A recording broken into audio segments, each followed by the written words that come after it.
Greetings, fellow armchair Imagineers. Tiki here, and BlueDragonFIve. and welcome to the show where we wax poetic about the movies that we see on a month-to-month basis. It's time to crack open our Movie movie memoirs. Memoirs! Oh God, I'm terrible. I'm terrible. Yeah, Dragon. that's pretty bad, Tiki. Super fucking cringe. Super fucking Yeah. cringe. Oh man. Anyways. Don't make All me right. beat you like Joe Jackson, Tiki. Don't make me I'm gonna beat a good impression out of you. Don't make me do that. Hey guys, I've got Twister. Here comes the belt. All right. Okay, Dragon, let's not waste any time. Let's get right into the news for the month. Now, of course, we start out with in memoriams. We only lost one person, but it was a big one for the comic industry, Dragon. Here's the thing. I've never heard this name before, but looking into it, like, this dude's a goddamn cornerstone. So why don't you tell us about him? Jerry Conway. Sorry. Yeah, so Jerry Conway, I almost met Jerry Conway, and I was he canceled the last minute a few times at the convention. I don't know if this was in the later years, so I don't know if how long his health was declining for. It kind of times out to be like I know his health was not in good shape in 2022. That's probably around the time I tried. He was like booked, and then he kind of canceled. So I imagine that was probably a good reason why he didn't show up. So Jerry Conway, legendary name in the comics industry, on both sides of the fence, on the Marvel side especially, but the Marvel side and the DC side. This guy was a legendary comic writer. He the big claim to fame that Jerry Conway has, and this is the easiest way I can put it to you, Tiki. He took over Spider-Man when Stan Lee stopped writing Spider-Man. After I want to say 100 or 150 issues, that's when Stan Lee stopped, and then Jerry Conway kind of picked things up where he left off. Actually, it's probably 100 issues because 122 is when we had, this is the big claim to fame Jerry Conway has, Death of Gwen Stacy. That was like issue 122 of Amazing Spider-Man. So yeah, so Stan Lee does like the first 100 issues and change probably. Jerry Conway takes over, and while Stanley's like, way on vacation or whatever, he's like, well, why are you killing the Stacys, guys? There's Captain Stacy, and now there's Gwen Stacy. They're going to think we have something against this family. Mm-hmm, mm-hmm.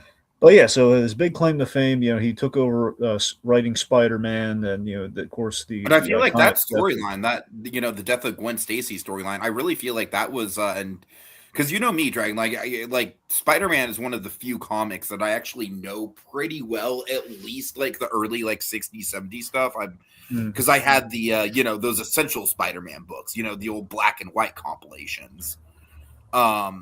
And so I really do feel like the Death of the Gwen Stacy arc, one of the big things that accomplished was, like you said, like really pushing the series past what Stan Lee had already established. It's like it was really one of the big like creative leaps forward for the series. Oh yeah, I mean beyond that, I mean also Ben Reilly, that was his. Mm-hmm, mm-hmm.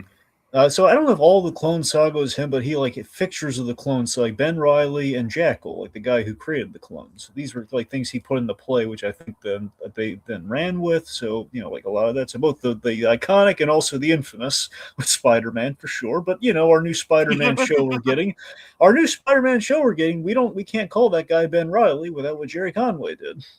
True. Now here's a big one, very timely. It's kind of bittersweet, but it's very timely. The other big contribution Jerry Conway has to the Marvel side of the fence, beyond Spider-Man, but still in conjunction with Spider-Man, the Punisher was his creation. Right. Of course, that's this year huge. I mean, I kind of feel like with the Punisher, he almost kind of did what he did for Spider-Man, but just on a broader scale for like the entirety of the Marvel universe. Like the Punisher really was like a cosmic tonal shift, Yeah. Now remember, Jerry Conway, again, the Punisher created as a Spider-Man character who then went off on his own. So that's kind of how that happened. Same thing, now mind you, Stan Lee had the Kingpin, but still, it's the same idea. We have like these iconic Marvel characters that get their start in Spider-Man, and Punisher was one of those. It was, I believe, Romita Sr., Jerry Conway. There was also a third person. I forget if it was, I always forget who the third guy was. Another writer in addition to Jerry Conway. It might have been Roy Thomas. I can't recall off the top of my head. But anyway. I'm just saying this year, given we're having like the big Spider-Man Punisher encounter, it just feels very, it's kind of a bittersweet kind of thing. But also Yeah, totally. another timely thing with this week being like I think the better of the two. So this week and this week and I guess also recently, maybe a week or so ago, DC and Marvel teamed up to do Superman, Spider-Man. The whole Superman versus, but they're doing the official crossovers now in the comics. So they've had Batman and Deadpool, and they've had like all these basically the big Marvel DC crossovers like the days of old. They've been doing again. Of course, the very first one they ever did was Superman versus Spider-Man. Mm-hmm. And so Jerry Conway was the writer who did the Superman meeting Spider-Man story from way back in the same year that we're actually doing that again. And I got to tell you, man, the stories they've been doing with the whole Superman Spider-Man kind of like homage, it's they've been great and they've been done very lovingly. But again, you don't get that without Jerry Conway, and using that as the jumping off point between the Marvel and the DC stuff. On the DC side of the fence, here's some of the characters Jerry Conway created: Power Girl, Killer Croc, and of course, last but not least, Jason Todd. Of course, without Jason Todd, we do not have Under the Red Hood. So let me get this straight, Dragon. Jason Todd is JT, and Dick Grayson is DG, right? I've got that straight. Yes, Tiki, that's how initially. Okay. Now it's not TJ though; it's JT. He wears red, but not a red hat. It's like Justin Timberlake, JT. That's the thing, because if he wore a red hat and turned it backwards, then he'd be TJ. Oh God.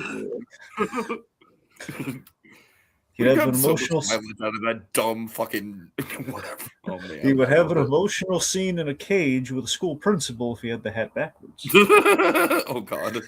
Anyway, so point being, Jerry Conway, this man loves Spider-Man, and he was a writer till the end. I mean, till the end, he was still writing, he was still doing stuff. Until he literally just was unable to do so. So he, it's one of the sad tales where it's a shame where. There is the Comic Book Defense Fund, which is like a charity for the comic creators who never got the royalties of these characters. The thing about it is Jerry Conway had gotten like the royalties and everything that for all the characters that he had created over the years, because that goes to the company, it doesn't go to the person that created the character. Who knows? Because there was like people raising money for his treatments and everything. It would have, it's a reminder out there, folks, that we got to treat our comic creators better, because this is the fate that awaits them. But he had a very fulfilling life, and it's something to kind of like acknowledge that Jerry Conway is one of the greats. Definitely. All right. And I'm really glad that, because like I said, it's like I've never really heard. I mean, maybe you floated his name around before, but like his name's never really stuck with me. But obviously, just a bit, like I said, like a dude's a fucking cornerstone with some of the stuff he did. So. Yeah, we're scratching the surface. That's like all the name ones. He's done a little smaller things, too, but that's Jerry. Absolutely, So Kogia says Jerry Conway did a lot of really good work. Yeah. That's to say the least. Okay, so Dragon, we go from deaths to I don't know, chaos, utter chaos. Yeah. Dragon, I think you probably have a better handle on this than I do. You want to take the lead on it? Okay, so I kind of call them the mythical Avatar Studios, because Avatar Studios, ever since this was announced, it always felt like promises in terms of for sure. All these amazing lookers. You and we love Avatar: Last Airbender. We like Korra. We love Avatar: Last Airbender. I love anything that Mike DiMartino. I really like Korra. I like Korra quite a bit. I mean, not quite as good as Airbender, but yeah. That's the point being, we love the Avatar universe, to say the least. Not the Blue Cat people. I mean, he likes the Blue Cat people. The point being, traditional Avatar. The Blue Cat people are okay as like dumb theme park movie. Exactly. Point being, the real Avatar before James Cameron appropriated it. Oh God. Point being, of course, like DiMartino and Brian Konietzko, their Avatar, just great stuff. They're behind all the stuff they've been doing lately. They forged Avatar Studios, which basically is like promising more Avatar stuff and going further, and like new stuff that's in the timeline, and all these kind of seemingly fanciful, like if the sky were the limit, like we can do everything. But I'm the guy asking the practical questions of like, okay, well, they don't have Nickelodeon's backing.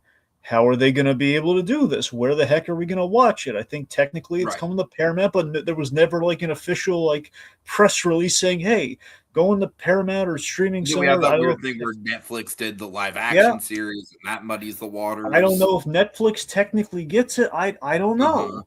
So the point Yeah. being, it's always been like Avatar Studios. Always they kept announcing, and this year we're gonna do a Korra movie, an Aang movie, and a Zuko movie, and then we're doing a series with like the next like the There's Avatar. no fucking way we're Goes, getting all that this year. Absolutely that's what no I'm way. saying.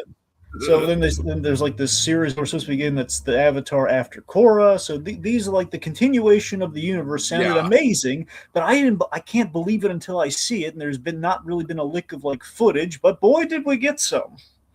Uh, so I've been kind of like having my doubts, but like optimistically. Well, I mean, it sounds like that sounds amazing, guys. Show me it and I'll believe you. Yeah, So right. that's what I'm saying. So this movie was announced. It's like, hey, we're going to start. I don't know if they moved it ahead or not because I thought we were going to get these other movies beforehand, but they announced like we're getting Aang, we're getting Avatar: Legend of Aang, which would basically be the older Aang stuff that takes place before Korra as a movie, which sounds good. And they announced it like, hey, it's going to be coming this year, in fact, but it's going to be on streaming. Now, look, I assume based on all the again because I can't get a beat on when the heck these Avatar, where the heck and when the heck these Avatar things are coming out. I assumed, well, why would it not be streaming? But everyone had an expectation of theatrical, which would be amazing. But I already knew. I mean, again, they can't. I can't even give like a firm like point A, point B of where it's going to come out. You know, why would I expect it to go to theaters? But apparently, a lot of people are upset it's not going to theaters. And in response to that, somebody got their hands. Somebody, I guess, within the studio sent got the email screwed up and he sent like a copy of the whole if not finished, let's say 90% finished movie Oh to man. the wrong guy, and this guy like just like an average Joe probably just got sent the wrong email and he decided to leak it. I Uh-huh. guess somebody, it might have been somebody who works from what it sounds like, somebody from within the company leaked it, but I don't know if they leaked it to an average Joe or they themselves leaked it to somebody else who got fed up with the fact that it was not going to be released theatrically, so they decided to leak it on the internet. And before they close up the leak, it's basically been circling around like all the watch cartoon sites or what have you. Oh really? Oh, I didn't even know it was out there like that. Well, I'm saying they're frantically chasing their tails, trying to. So Right. that's the thing. See, it was like a leak they can barely contain, where like everyone is like I mean, that's after like crazy. Like that, after the that out there. like at each and every time, like after the whole movie was posted, people like put clips up and everything, and like some guy like posted like, hey, and then everyone has had access to the link. It's like every time they plug up the leak, another one opens up, and it's like the thing they're chasing. So it's like the whole Wow. movie is out there. Mhm. Admittedly, it seems a little unfinished, but it's like pretty much like it's in the can. But it's like I say, it's probably unfinished because the clips that I saw, I gotta be honest, I did not seek out the whole movie. These are just like the clips when I heard the news. They had like a few clips, like I don't know if it ends up on YouTube or not. It's like circling around. Um, Out of context, they do not look promising. Out of Uh-huh. context, I want to be very clear about that. I mean, in context, maybe they'll work. Some of it seems maybe a little overly fan servicey. I'm a little concerned, but again, that's out of context. And again, honestly, I blame this leak. Frankly, I blame it more so on the lack of clear marketing and Paramount botching things yet again. It's the curse of Avatar. It's always the release of this thing. It was the death of Korra. It's because they could Yeah, never, yeah, yeah. Nickelodeon never supported, like, hey, we have a quality show that actually could sell toys, but God forbid we actually back it and treat it right and treat it I mean, nicely, I you think know? that Avatar is like such a good franchise. Like, I think it could be like a full ass, like, Yeah, we're in the world of like immersive theme park lands and stuff. I I think know. Avatar would just like it's just fucking ripe for that, you It is know? the only thing that could combat How to Train Your Dragon, but they don't back it. Uh huh. It has dragons in the mythology. They're there. Come on. So the point being, I think it's the curse of Avatar. It's because they never like clearly marketed like, hey, this is coming to streaming. We're going to make a big deal about it going to streaming, and it's going to be a fun event. Versus like, oh yeah, we're just going to casually drop this on streaming. Versus, well, why isn't it theatrical? Like, well, we never thought about doing theatrical. This makes Paramount look bad. And people are just like, let's just say this. The poor animators and the artists involved in this movie, they're very upset. They've been kicked around. I mean, they had hopes for a theatrical release, and then beyond that, it was like, then this happens. Their hard work just gets leaked online. And at this point, it's like, um, at this point, it's like why not just release the movie now? You know, because a lot of people have already seen it. I mean, I think they've contained it as best they could, and I think there's like a ripple effect right now for all like the piracy sites or whatever. So like all of them are like kind of being like, it's almost like an FBI raid, man. Like they're going down everywhere. It's like they're like a lot of them. If you actually look, like a lot of them being shut down because they've been looking for the leak. And it's like, well, look what we found. You know, rats on the ship. Let's take these out while we're looking. Yeah, they caught the leaker, by the way. The leaker is getting potentially up to 7 years in prison. Ooh. That's what I'm saying. It's like the pirate. He's up. It's like a. I don't know if he's going to get it, but potentially 7 years. That's what the headline said. So yeah, they're taking this seriously. Frankly, at this point, I mean, they might as well just kind of release the finished product as soon as they have it. You know, so people can see it in its glory. Now that but I would be shocked if they're. I don't know if this puts Avatar Studios in jeopardy or not. I know a lot. Everyone's a little bummed out about it, and they should be. It's the whole thing's a travesty. It's a lot of chaos, and my hearts go out to the creator. A lot of this will be either have a magnifying glass put back on, or maybe swept under the rug when the Netflix season 2 of Avatar comes out. So I don't know. It's the live action, so we'll see what happens. Yeah, we'll see about that. I know. I'm just saying it's like it's going to be more Avatar, and I don't know if that's going to be like, hey, let's talk about the other Avatar thing because we want to distract from the live action, talk about the animated after. But oh wait. All right.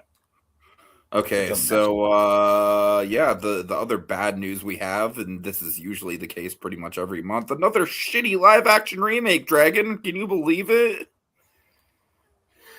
Yeah. Although this one, I'm like marginally like I'm not excited for it at all, but I'm at least a little bit more curious about it than I would be for like any number of like Disney live action remakes, because it's like this is really one of the first like non-Disney and then obviously now non-DreamWorks like animated remakes that we've gotten. Fern Gully. Yeah, well, technically, we already have the live action remake of Fern Gully. It's called Avatar. You know, right? So that's the easy joke to make. But I mean, look, you're not wrong. I mean, usually, if you remake something, you want to remake a flawed product so you can make it better. That's the only time you ever want to, do a remake. Which, of course, Black Cauldron been a top contender for that. Fern Gully, I mean, you can make a case for Fern Gully. It's just honestly, it's the big thing of like, well, we don't have Tim Curry. That is the that's the kicker. Part of me wonders though if you're going to go what? Or Robin Williams. Well, you're right about that as well, yeah. But that thing, you have like there's some gaping holes there in terms of like who the heck do you get to replace those roles? The only thing I can think of Will in the case Smith of is Batty. Well, that's okay. So imagine this: yeah, Will Smith is Batty. He does rap. And for honestly, if you need the closest thing on earth we have to Tim Curry, is Jermaine Clement.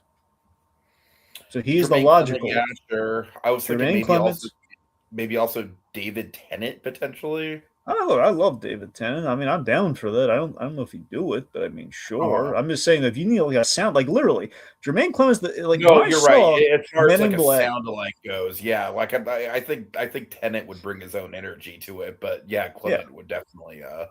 Well, that's the thing. I don't know how much of a just remaking it like like pound for pound they're going to go with that. If they do, then I would also cast Jermaine Clements as the big-lipped alligator, and in a live action, All Dogs Go to Heaven. Don't give him ideas, Tiki. Come on. But yeah, it's funny. Like every time I think of Jermaine Clement and Tim Curry, it's always like Men in Black 3. I legitimately thought like, oh my god, could that be Tim Curry? It's been many years. This is before he had his strokes. I thought maybe is that actually Tim Curry in like makeup and everything? Because he did he was so convincing. All right. Anyway, so Fern Gully's happening, and just that's. Do we have is it Fox? I assume. Well, I mean, Fox owns the rights, so that means Disney technically. So I don't know. Oh, so it is technically a Disney live action remake. Wonderful. Well, like Searchlight, but more or less. So yeah, I guess it's kind of it's the country cousin of the. I assume we don't have any announcement for like cast or director or anything yet. Maybe I don't know if they've said director, but they've had like there's probably some producer or something on. I'm not sure. Yeah, I didn't look into it further because I kind of abandoned hope after I read Ferngully live action remake. So Also, Colby says, motherfuckers took down my favorite site for completely legally watching movies because of this. yeah. We also have Little Blue saying, I was also going to say Robin Williams. All right. Okay, so let's see. So next up, we have, all right, the Authority movie shelved, Dragon. This is kind of a bummer. Yeah, especially since we introduced the character who was going to be in that movie in the Right, Superman right. movie. That's what's really strange about that because I mean he seemed really gung ho. Well, gung ho about doing the Authority movies based on the engineer. Yeah, because that's the engineer could have been like a lot of people pointed this out. I don't think they're necessarily wrong. If we're not going to do anything with the engineer, that could have maybe been Metallo. Yeah, definitely.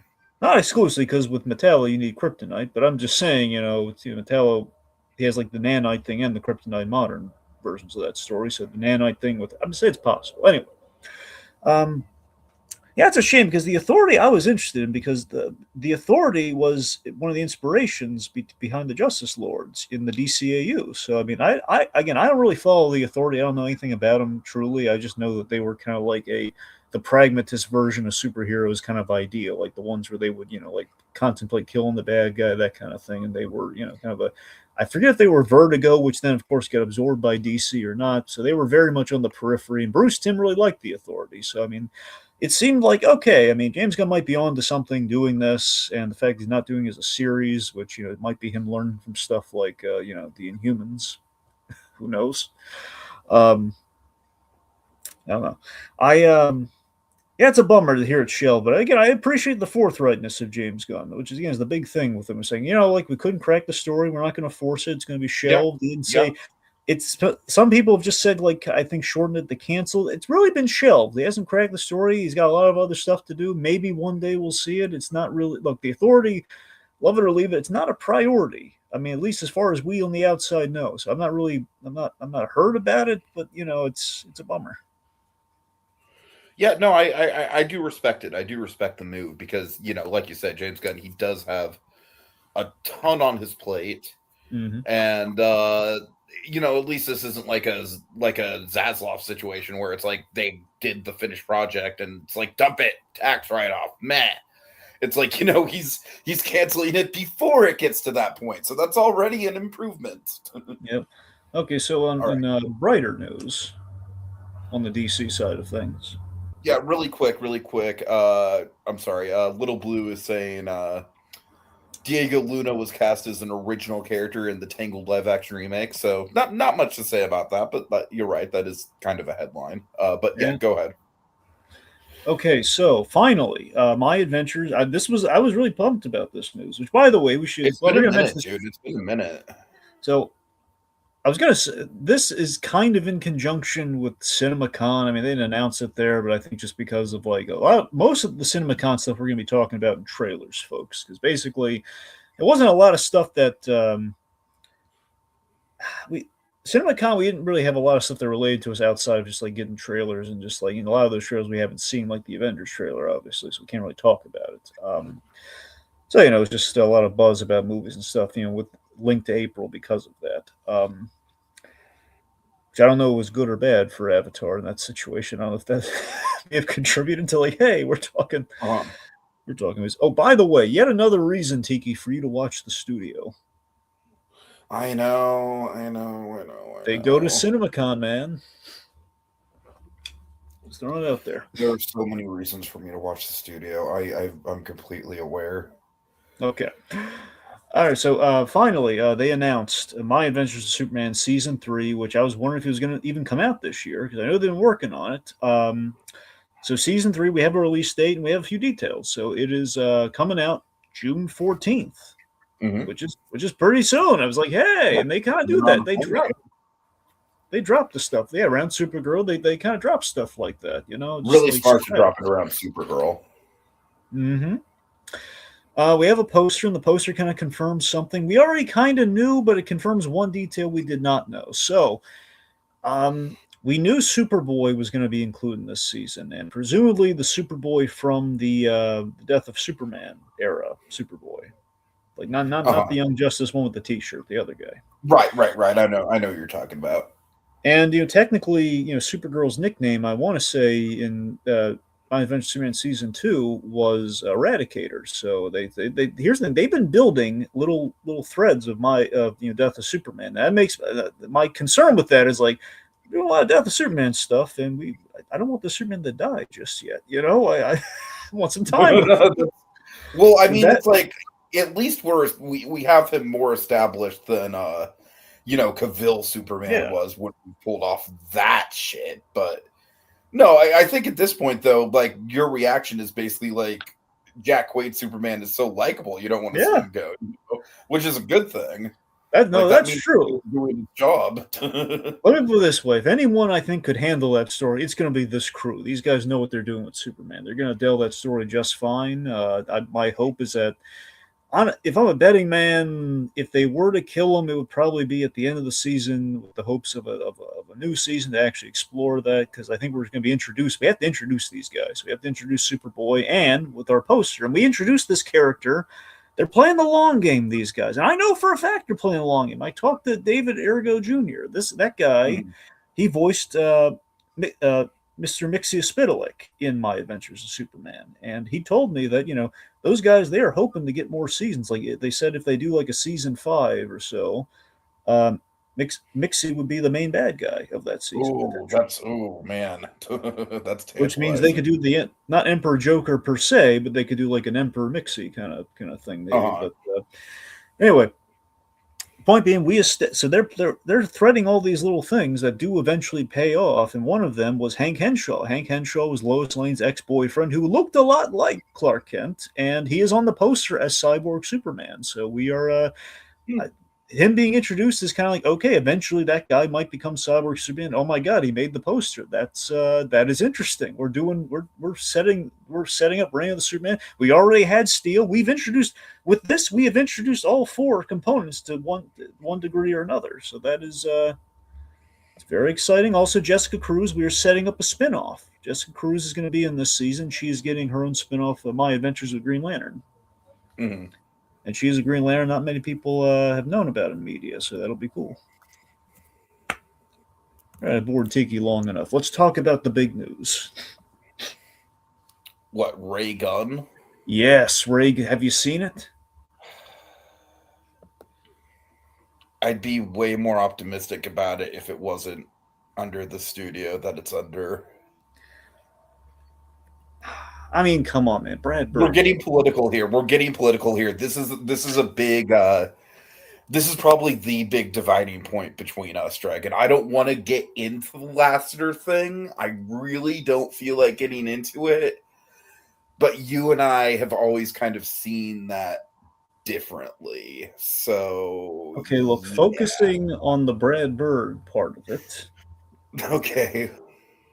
Okay, the point being, Ray Gunn. The Brad Bird part of it is great. Don't get me wrong. Like, let's zero in here, dude. It is exciting. Like not only the Brad Bird part, but this is a seriously tantalizing voice cast, my guy. Yeah. Like we got John Ratzenberger, we got Sam Rockwell, fucking Tom Waits. Like that.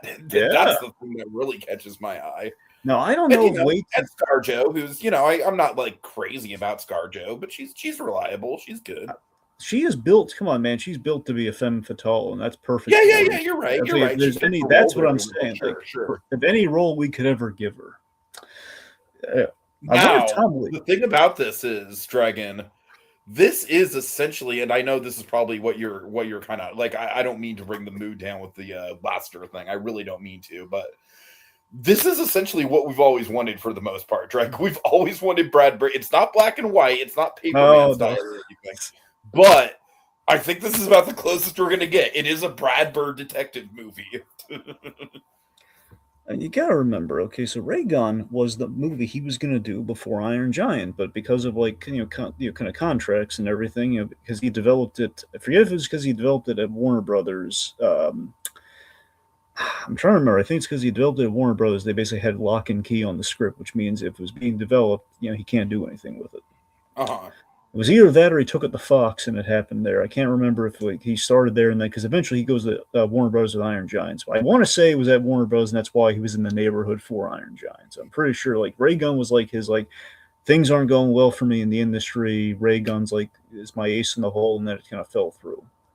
But yes, I think so. He was because he wanted to do the Spirit movie, and then that kind of got him to ultimately Ray Gunn. And then Ray Gunn basically was taken out of his hands, and somehow, I mean, he was able to get Ray Gunn back, and it's, it looks amazing. It's basically a Blade Runner detective movie, but kind of like it's the '40s and with the futuristic kind of vibe to it. Again, just looking, I was holding out for 2D, but I knew like, yeah, it's 2D is kind of really hard to do these days. It's not impossible, but it's just kind of like I knew it was. But again, we've seen this before. The Incredibles was pitched. It was a long shot for sure. You got to remember, though, Incredibles was pitched as a 2D movie, which ultimately got made in 3D, and it was an incredible. Well, by definition, it was incredible. It was great. So, with that in mind, I mean, just the images that we have seen, I'd kill for a trailer of it, but just even going off stills, the stills just like they have so much promise. They look like the concept art that he's been hanging on to for all these years, but kind of dimensionalized. Again, our voice cast is supporting like this is going to be something really good. I don't know if Giacchino is scoring it or not yet. I kind of hope he does. Honestly, the biggest downside of the studio, it isn't the Laster thing. Like, because I mean, I totally agree with Little Blue. This definitely does sound like Brad Bird's baby. Like, I'm not trying to take that away from him. It is unfortunately the Netflix of it all, Dragon. That's the bummer. Remember though, Netflix, K-pop Demon Hunters, which was originally not released to theaters. You're right about that. But you gotta remember though, with the whole all the chaos with the whole Warner Brothers Paramount thing, Netflix did seemingly they've been receptive to this whole thing where it seems like okay, look, we've taken the notes. Had we gotten Warner Brothers, they've made progress. They've made progress, but I still don't fucking trust them. That's my thing. Tiki, first of all, I want to watch the movie. Okay, first and foremost, I just want to see the movie. Okay, look, you know me. I'm rooting. Brad Bird, he's gotten screwed over with the theatrical releases before with his passion with the Iron Giant. Okay, I hope that doesn't happen to him again. But if it does happen, at least he knows it's like where he's going with it. Okay, he knows it's something that's kind of essentially designed for streaming, but not in a bad way. Designed for like basically as a way of getting it done. We have again like Klaus, for example. Klaus wasn't going to go theatrical, but it's a classic. Yeah, that's true. That's true. That's what I'm saying. Even like, yes, it's like kind of an ends justifies the means thing. If we get a quality animated film, it's like, what if Brad Bird didn't have the hope that Warner Bros. Took away from with Iron Giant? Where it's like, if he knew like everyone's going to see this and love this, and he'll get all the adulation and it'll be successful, just maybe not theatrically, but if he knew that from the beginning, that's how Iron Giant would have prospered in streaming, I guess is what I'm saying, maybe. Mm-hmm. And this might be kind of like a way to right that wrong, perhaps, even if it does, go directly to streaming and maybe doesn't get a theatrical release. I mean, for all we know, maybe it starts in streaming, then gets the K-pop Demon Hunters treatment. I don't think it's going to be that lucky, but I would like to think so. In my fanciful way of thinking, I don't know. One could hope. Regardless, it's I'm just to me, this might be one of my most anticipated movies of the year. I cannot wait to see Ray Gunn. Yeah, I feel it. Yeah. Okay, so let's get into trailers. So we have Spaceballs, the new one, Dragon. I'm assuming you're talking about the one where it's just Mel Brooks talking about the title, right? There hasn't been a new one, right? Oh, that's it. Well, that is the new one. Yeah, exactly. So, guys, just so charming, especially after watching that Mel Brooks thing. Mel Brooks, man, let's just the dude is like close to 100 years. It's so close. Like I believe in 2 months he's going to be 100. Right. The dude still looks like a goddamn spring chicken for his age, man. He really does. And he's got such a playful energy in this clip. Like, it's so fun to see. You still haven't watched that Mel Brooks thing I told you about, have you? I don't think I have. That's what I'm saying, man. Especially this year. Again, like next month, in fact. He turns what collaboration I really want to see, Dragon? What? Mel Brooks and fucking Dick Van Dyke need to make a movie together. 100-year-old wouldn't that just be amazing? Because both of them are not only 100 years old, they're fucking spry for being 100 years old. The 200-year-old men. Hell yes, hell yes. That's actually a good title, The 200-Year-Old Man. Not quite the man from Toronto, but it's the next best thing. The Man from Toronto. Still, it's the perfect title. Dragon, one of my catch-up movies is going to be talking about the band from Toronto. I don't know if it has the ambiance, Tiki. I know. I mean, can you imagine that movie wearing a black cowboy hat? That's what I want to know.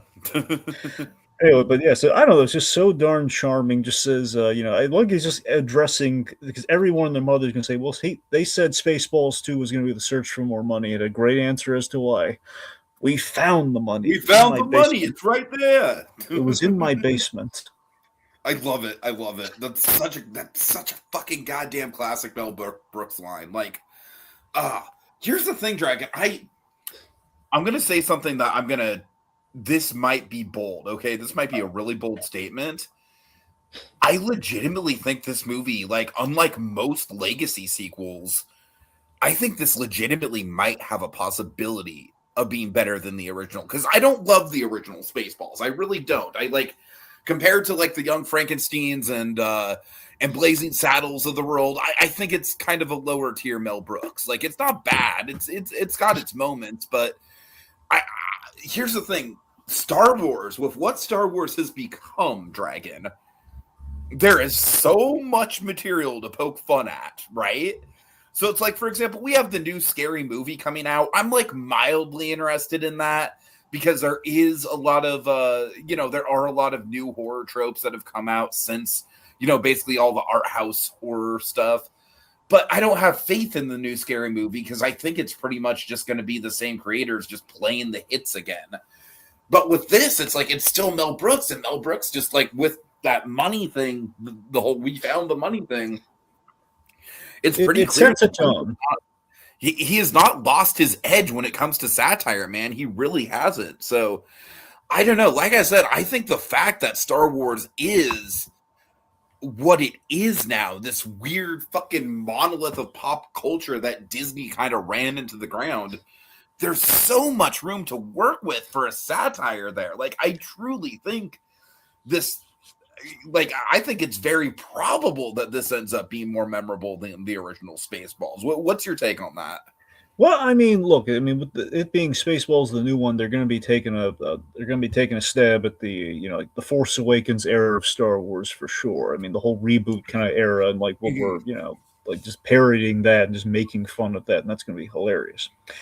I mean, I think it's going to be great. I think it's going to be it's just, you got to remember, I'm with you. The original Spaceballs, is not the strongest Mel Brooks movie. However, has some great jokes in it that are like, it's classic. The thing is, it's just as a film, it doesn't hold up as much as like a Young Frankenstein or Blazing Saddles. But no, if I were you, the bits are great for sure. See, if I were you, I would ground the expectations like so. I would ground them to be, I maybe don't want it to be better than the original. I mean, by comparison, Blue, I think Little Blue kind of set a good expectation here. He said the Naked Gun did not disappoint. I think that's like that. That's what I'm hoping for. I'm hoping that it's on the same level as something like Naked Gun 2025. Is that fair? No, sure. All I'm saying is that I think the ground expectation is like, maybe let's have it be more consistent throughout the movie in terms of, we had like, but you're right though, kind of like the Naked Gun movie. Let's just have it be consistent from start to end versus like, the iconic, gags from the original. Like that's all we can really hope for. That would make it a better movie by comparison.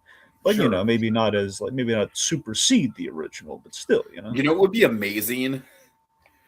If Adam Driver just fucking reprised his role as Kylo Ren, but did it as like the undercover boss sketch. That'd be funny. But that's more of like, if they do the undercover boss sketch again, that'll be something like the later like non-Zucker Brothers parody movies would do. It's like, let's just be uncreative and just like use a joke somebody else did. Yeah, maybe. Yeah, but Adam Driver in a fun role might be, like. That's what I'm saying. I totally think Adam Driver would be like someone who'd be totally down to clown. Yeah. I'm just trying to think of a Rick Moranis villain, and it wouldn't be Adam Driver.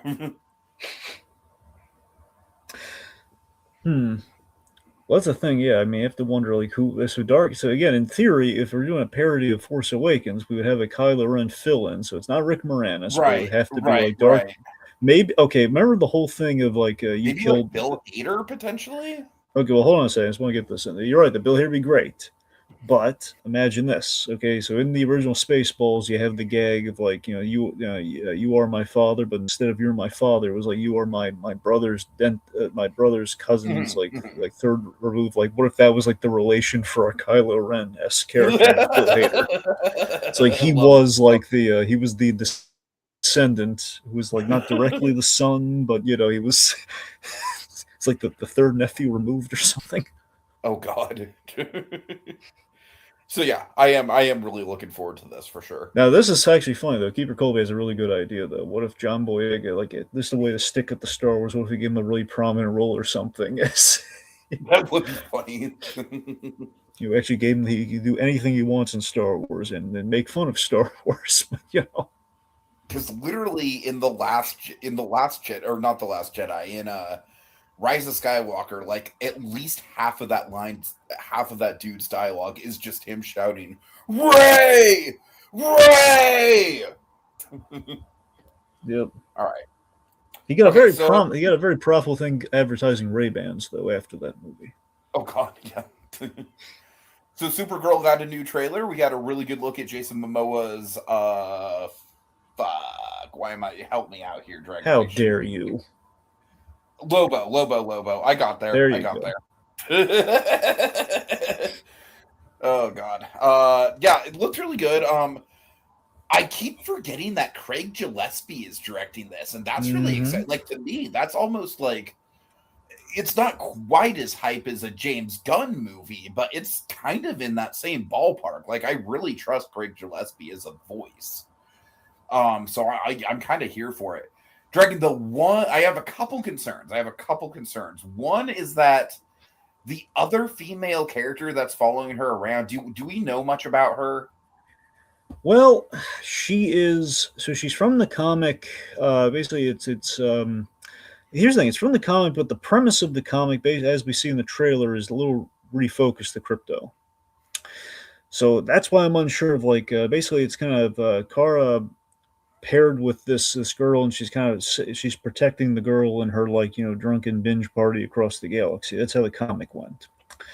And here it's like she's trying to save crypto from dying, and this girl seems to be along. I don't know if they refocused that girl's role to being along for the ride or not. So it's basically, I guess, somebody she I'm meets just along not the really way. buying the performance so far. The performance, like we haven't seen much of it, but it seems a little wooden. You know what it kind of reminds me of? It kind of reminds me of the America character from Multiverse of Madness, where she's just kind of there guiding the Yeah, plot, but America Chavez. yeah, America Chavez, yeah. She's just kind of there guiding the plot, but she doesn't really have much screen presence to her. And like, I don't know, I'm kind of worried that we're gonna get that. Like, I'm not feeling that character just from the trailers. I'm feeling Lobo a lot. I really wish this was just like a Kara and Lobo like road movie. That'd be awesome. I'm Yeah. kind of worried that this third character is going to drag it down a little bit. And then another thing, and this is a less big deal just because Craig Gillespie does do the narration stuff and he does it really well. Like the narration stuff is honestly one of my favorite parts of I, Tonya. But I am a little bit worried about the fact that we are having like narration from Kara, like kind of setting up exposition. Dragon, there's a movie that you and I both saw this month that I feel like the voiceover narration really dragged down. You could probably guess what that is. We'll get into that. I'm guessing we have slightly different opinions of that movie, but so I have a couple concerns, but it still looks really good, and Lobo looks awesome. The villain looks decent. I don't know. Obviously like crypto. I hope that they don't overdo it with crypto, but I think with Supergirl doing a Supergirl movie, like there's a reason to do it. So I'm here for it. I'm not like as stoked about it as I was for James Gunn's Superman, but I'm still here for it. I mean, the thing with Supergirl is that this movie, I think it's going to be fun, but it's this whole thing of like James Gunn's his kind of his premise and his kind of his overall kind of plan for the DCU so far really seems to be with Superman, he's leaning, he leaned heavy into Grant Morrison, with the All Star Superman, clearly, which is a great Superman. And with everything else, though, including the Supergirl movie, he's really leaning into Tom King, like the Lantern show, the Supergirl show, the Mr. Miracle Big Barda show that's in the works. There's a lot of Tom King stuff, and Tom King is a thing where a lot of people really like. He's like one of these New York Times bestsellers, comic book writers. In terms of this guy, people love his work, and I'm one of them. I like his work, but there are also a lot of people who don't like it because it's really heady. It's really like thoughtful. It's really like but it's not sometimes not necessarily action heavy. And I guess what I'm saying is with Supergirl, this is not your apple pie Supergirl, like the Supergirl that collectively we are used. Not the Helen Slayer Supergirl. It's not the DCAU Supergirl. This is like the Jessica Jones Supergirl. I don't know how people are going to feel about that. I mean, I think that's at least a fresh take on the character, and I it think is. So I think it's going to work. I just don't think it's going to be necessarily. It could turn people off, and I think it'll work, but I don't know. We'll see. We'll see. Yeah. All right, next up we have Punisher, One Last Kill. Very stylistic trailer. Yeah. He does not seem to be killing Task Force guys. That is my one, because given where Daredevil is and just kind of where that's going, that makes me wonder if, the whole hope was that maybe our loose ends could be him killing the Task Force guys we desperately want to see get killed and born again for the horrible things that they do. But as far as I can tell, we're basically from what I understand, this is set before Spider-Man, and it's set during the events of Born Again. So somewhere between Born Again season 2 and Spider-Man, and we're explaining why the heck the Punisher was not in Daredevil season 2. The real reason that the actor is busy doing this, but filling in the blanks there. We know one thing. We know we're adapting some elements of a very famous Punisher story, which is Welcome Back, Frank, which is Garth Ennis, the guy who does The Boys and did Preacher, and he did some of the great Punisher stuff. He did Welcome Back, Frank, which pretty much every time they did a Punisher movie, they tried adapting that story. Like the Thomas Jane Punisher, almost not the entire movie, but almost pretty much the whole movie was Welcome Back, Frank.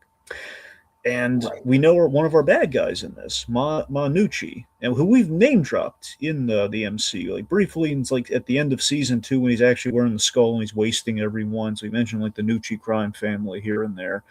So we're actually the Punisher. It seems like I assume the mob are going to be where a lot of these guys are being sent to go after the Punisher are coming from. Be my guess. It's kind of a mob thing. I love that we have Curtis in here, and I think we're going to use Curtis in an interesting. Yeah, that was a big standout thing for me in the trailer for sure. Really good callback. Like Curtis, like I didn't love the Punisher Netflix series. Like I always thought that Frank worked better as a supporting character in Daredevil in the Netflix universe. But Curtis was definitely one of the bright spots of that series for sure. You got to remember, we don't have kind of the guy who actually knows what he's doing with Born Again. That's the showrunner without that Punisher show, because that's where that guy got his start.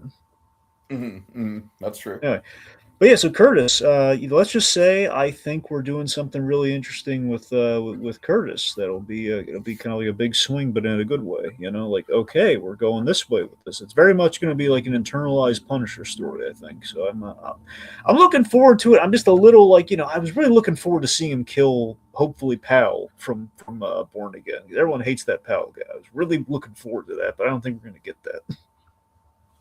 Well, I don't really have a stake in the game because I know. In season 2 yet, but yeah. All right. I will say one. I'm sorry. One thing. The title of this concerns me. One Last Kill. That there's a lot of finality in that. It just feels like a weird title. You know what I do like about it though is that I like that Frank is obviously in a really, really dark place in this. Yep. And in the Spider-Man trailer, he seems a little bit lighter. He's clean shaven. He's kind of like it just kind of got like a little bit of a back and forth rapport going on with Spider-Man, even if it is a little bit contentious. Like I would like to think that this is not like the One Last Kill thing is going to kind of lead to Frank being a little bit more lighthearted in Brand New Day. Does that make sense? No, I'm with you, and I think that tracks. It's just a matter of like if Uh-huh. it's one again, the Punisher, he's still got to try and kill people in that Spider-Man movie. And if it's like one last, that's the Right. thing. It's just the idea of But a maybe he non-lethal. doesn't though. Like maybe what he's doing in the trailer is not like actively trying to kill someone. Maybe he's trying to like stop a robbery or something. I don't know. I'm just Well, no. speculation. That's what I'm saying. That's what I'm saying. That to get him to that point is going to be really weird. Uh-huh. To have like a non-lethal. Last time we had a non-lethal Punisher was Spider-Man the animated series, and that was very mixed results on that. So I don't know. We'll see. We'll So see. that's what I'm wondering if we're going to go that way with it. But it's like, I man, could see it be like a comic relief bit where it's like Frank's just like, God damn it, kid, just let me kill someone. No, Frank, no. no. Bad. That's Bad. well, that's it though. Tiki, that's the thing. You hit it right on that. That's what it should be, and that's what I'm expecting. What I'm saying is to keep that, have that work. I mean, that's fine, but he still needs to be lethal for that gag to work. I'm saying so. If it's one last kill, he still needs to at least try to kill people. So that's where the whole Well, what I'm saying is that he's like maybe he starts Brand New Day where he's like, you know, like basically like a recovering addict when it comes to killing people. Okay.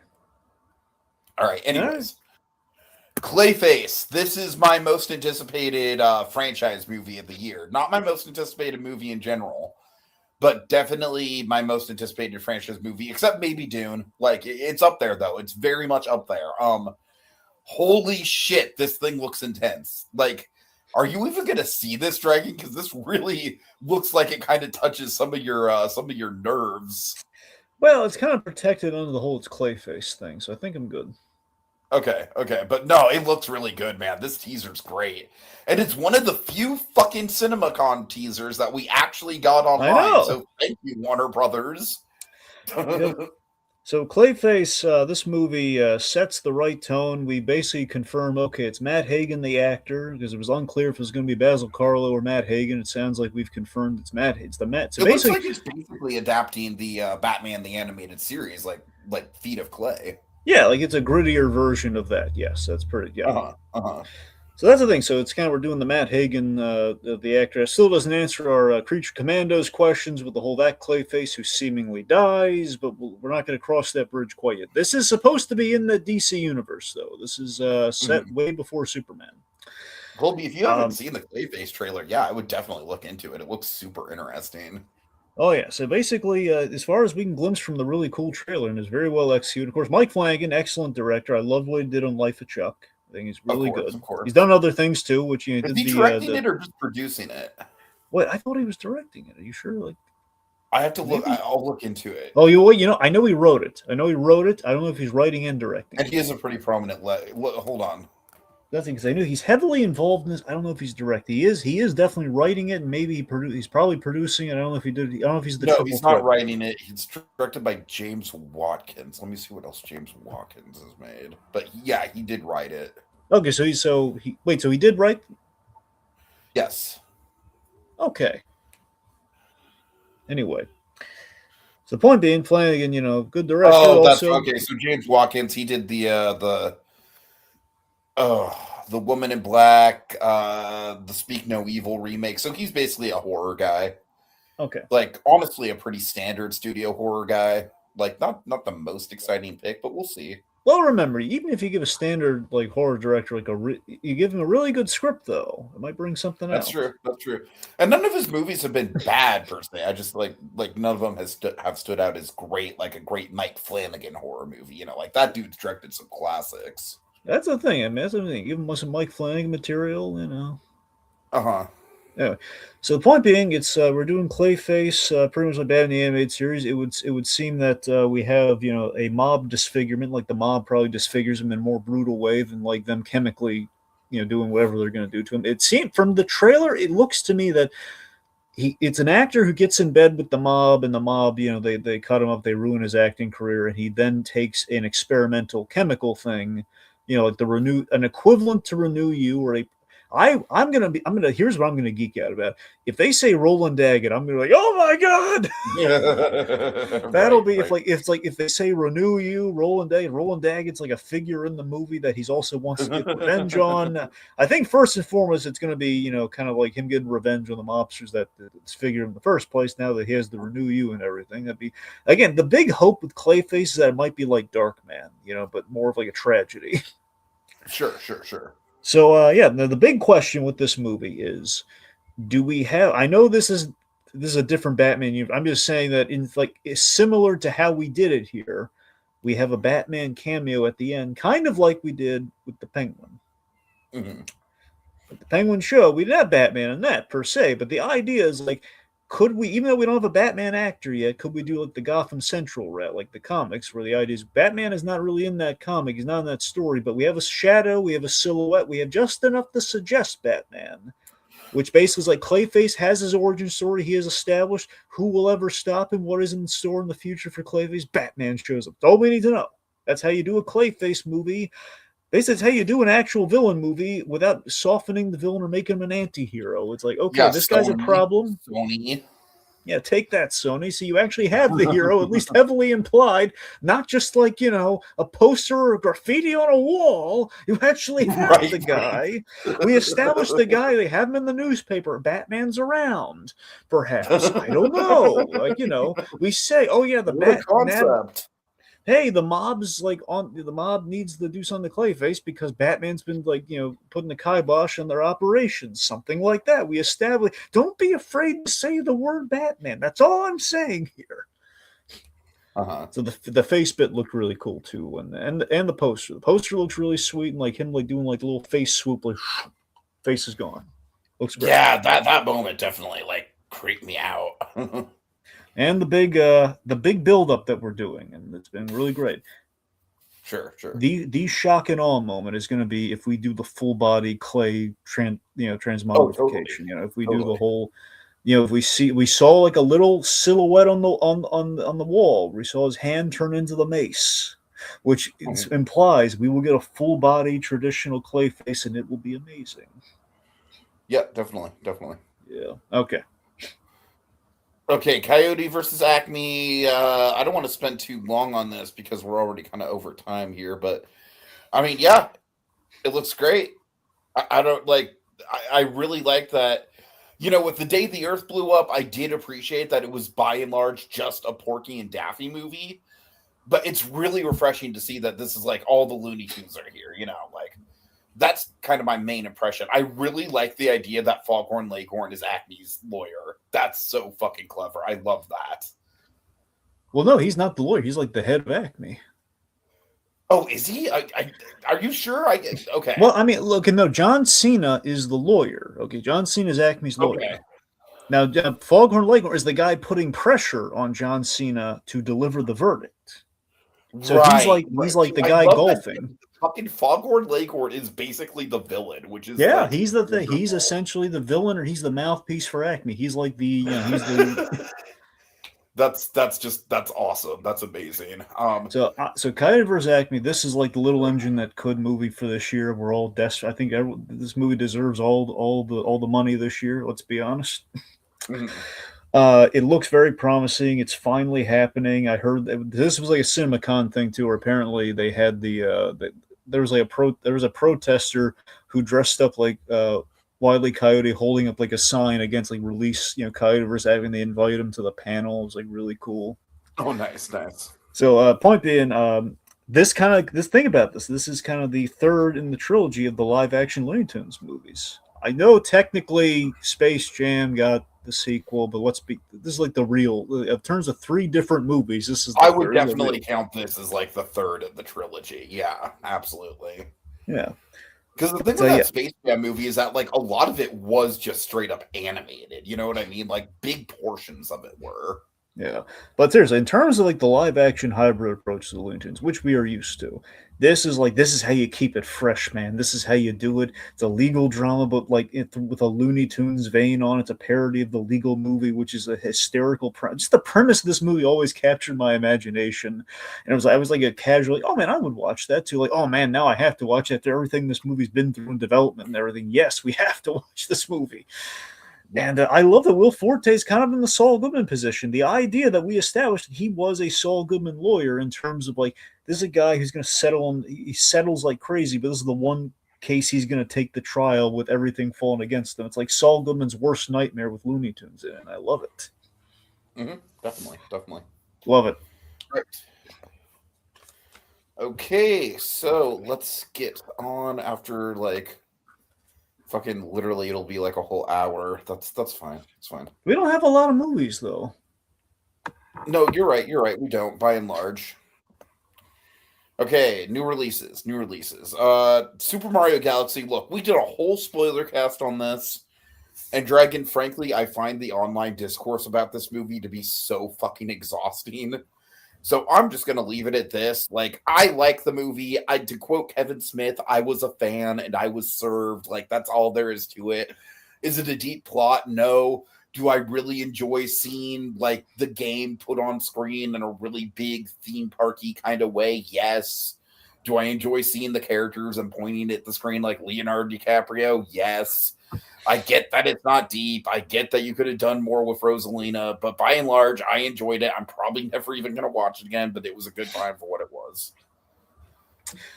Yeah, I'm always at a I was always at a distance with Nintendo. You know, I had my Game Boy Advance games. That's pretty much it. But so because of that, I went in with no expectations beyond Yoshi. I want Yoshi, and I got Yoshi.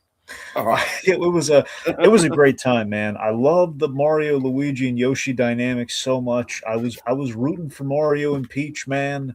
I again, it had me from the Rosalina introduction, man. It did a good job for the layman like myself, and that's all I want with these Mario movies. Okay, I want them to make me care about these game characters like the people who ride or die for these characters. I want to get what the phenomenon's about, and it gives me an idea what the phenomenon's about. You know, it's like I just love the idea of these Nintendo movies. They're working off these straightforward, you know, side scroller beloved, you know, games, and these games that are beloved by millions, these straightforward, like, you know, not super defined games, and just adding pathos and characterization to them, even if it's just a little characterization, just making me care about them. That to me is fun, and I'm I'm cool with it. You know, it made me care about these Nintendo characters, and so far, it still continues to do so. The Bowser and Bowser Jr. story was great. It's not like the end all be all tribute that the first movie was to. If you only have one shot of it, you're gonna do a Mario movie that's, you know, that does not have a Mario gag in it. And you know, it was that's the thing. It was not the tribute to the franchise that the first movie was, but it was very enjoyable and fun and celebrated elements of the franchise, and you know, I loved it. Here's the thing: I would watch it again for fun. You know, it's like, yeah, let's watch it again. Let's watch Mario. You know. All right. Yeah, I feel it. Okay, the drama. Do you know anything about this, Dragon? I know the drama, not the drama. Okay, well, one big thing that you'd be interested in with this movie is that it's directed by a guy who did a movie you really liked. I think you liked it more than I did. The guy who did Dream Scenario did this movie. Well, I mean, I liked it more than you did by comparison. I didn't love the movie, but you know. I didn't love it either, but yeah, this to me was a big step up for him. This is the kind of movie where it's like, it throws a curveball twist into the middle of it, like very early on, and I don't necessarily want to give it away. But essentially, Zendaya and Robert Pattinson, they are playing a couple who's on the verge of getting married, as you can probably guess by the poster. Like, they're about a week out from the actual marriage ceremony. They're out with they're at a dinner with the best man and the maid of honor, who also happen to be husband and wife. And through a drunken conversation, they get to playing this game, which is essentially like, confess to the worst thing you've ever done, right? And Zendaya she confesses to something pretty bad. Now, here's the thing, though. It's something that she contemplated doing in her head when she was a kid, but she never actually did it. But if she had done it, it would be way more horrific than anything that the other characters do. But because she didn't actually go through with it, there's an ambiguity. So, for example, Alana Haim is in this movie from Licorice Pizza, and she's wonderful. Like, she to me is my pick for the best supporting actor nomination this year. Like, out of any performance so far, like, she is the standout best supporting actress performance this year. And her character basically like fucking locked a mentally disabled kid in the closet of an RV in the middle of the woods, Dragon, and just left him there. So it's like, he survived. He was fine, but probably a little mentally scarred. But with the Zendaya, with this revelation, the character is just tailspin. Like the Alana Haim character just straight up like ices her out completely. Like, just totally writes her off as a person. Just totally dehumanizes her over it. And then Robert Pattinson is just totally spiraling. Like, he's just like, oh my God, like, do I really even know this person at this point? Like, who am I marrying? Like that kind of energy. And do you want me to just tell you what it is? I guess. She was planning a school shooting. When she was 15, but she didn't go through with it. Right. So that's kind of like, it's like this moral dilemma, right? It's like, okay, is it worse that she was planning something that would have been like horrific but didn't go through with it, or someone like the Alana Haim character who did something that was really, really fucking bad, maybe not quite as horrific as that, on a broad scale. So I don't. But the thing is, Dragon, this director, he does some really cool surrealistic stuff as Robert Pattinson starts to kind of like freak out about like, oh my God, like I don't know this person that I'm supposed to be married. There's some really creative stuff with flashbacks involving the Zendaya character, like kind of planning out the school shoot, like recording her manifesto on a video diary, and then the computer like hitting the blue screen of death and she's in the middle of recording it, like that kind of stuff. Like, really, really funny stuff, but also very thought-provoking. It is my favorite movie of the year so far. I'll kind of leave it at that. I really love this thing. Okay. All right. So next up, Normal. I will let you go first on this one. Yeah, so I lucked into being able to see this because I was hoping to see Normal. I found some means to do so. This is the recent Bob Odenkirk and Derek Kolstad collab. They worked on basically this is the team from Nobody. Derek Kolstad was the writer on the Nobody. At least I don't know if he wrote the second Nobody. I know he wrote the original. And Odenkirk, they work really well together, and I love what Odenkirk's doing for action. It's like this new genre of like the unconventional action movie that is kind of spun off from the John Wick films to a degree. But again, it's kind of like not per se John Wick, but it's definitely in the Venn diagram there somewhere. Odenkirk, I remember he did an interview on Michael Rosenbaum's podcast recently, and he kind of mentioned a little bit about Normal. And that was kind of what I was going to see Normal at some point, but it gave me the push, like, you know what, let's try and see it in theaters. Like, he really praised that this movie has, like each act of this movie feels like, 3 different movies. And I agree. I think that's really cool, too. I think it is like 3 movies, where it's like Act 1 is kind of like the Fargo-esque mystery. Act 2 is the action movie. And Act 3 is the insane comedy con that, the kind of the con we're trying to pull in a very insane comedic manner. And I thought it was... I love the movie. Not as much as Nobody. It won't be not as much as Nobody, but I think they're cut from a similar cloth, which is what I like. Like, Odenkirk's putting a lot of his interest and a lot of himself into these movies, and I think it's showing. And I thought he was very good. I think we used Henry Winkler very sparingly But very very amusing. I wanted Very more good. Winkler, man. I'm not gonna I lie. I look. I wanted I more was Winkler kind of too. bummed out with what Look, happened to him so early. you and I were in the bag for Winkler for obvious reasons, man. Everything we saw in Uh-huh. Barry, and just, for all the Fonzie fans out there, this in general, Henry Winkler. Yes, we use. However, the sparing way in which we used him, I thought was like, if we're going to use him sparingly, I mean, come on, that's the way to do it. The way they, Yeah, I feel it. I feel it. as I'm saying, like we weren't Barry Holics, we would. So it's I just find Bob Odenkirk insanely watchable. I think all of our years of Better Call Saul have kind of attested to that.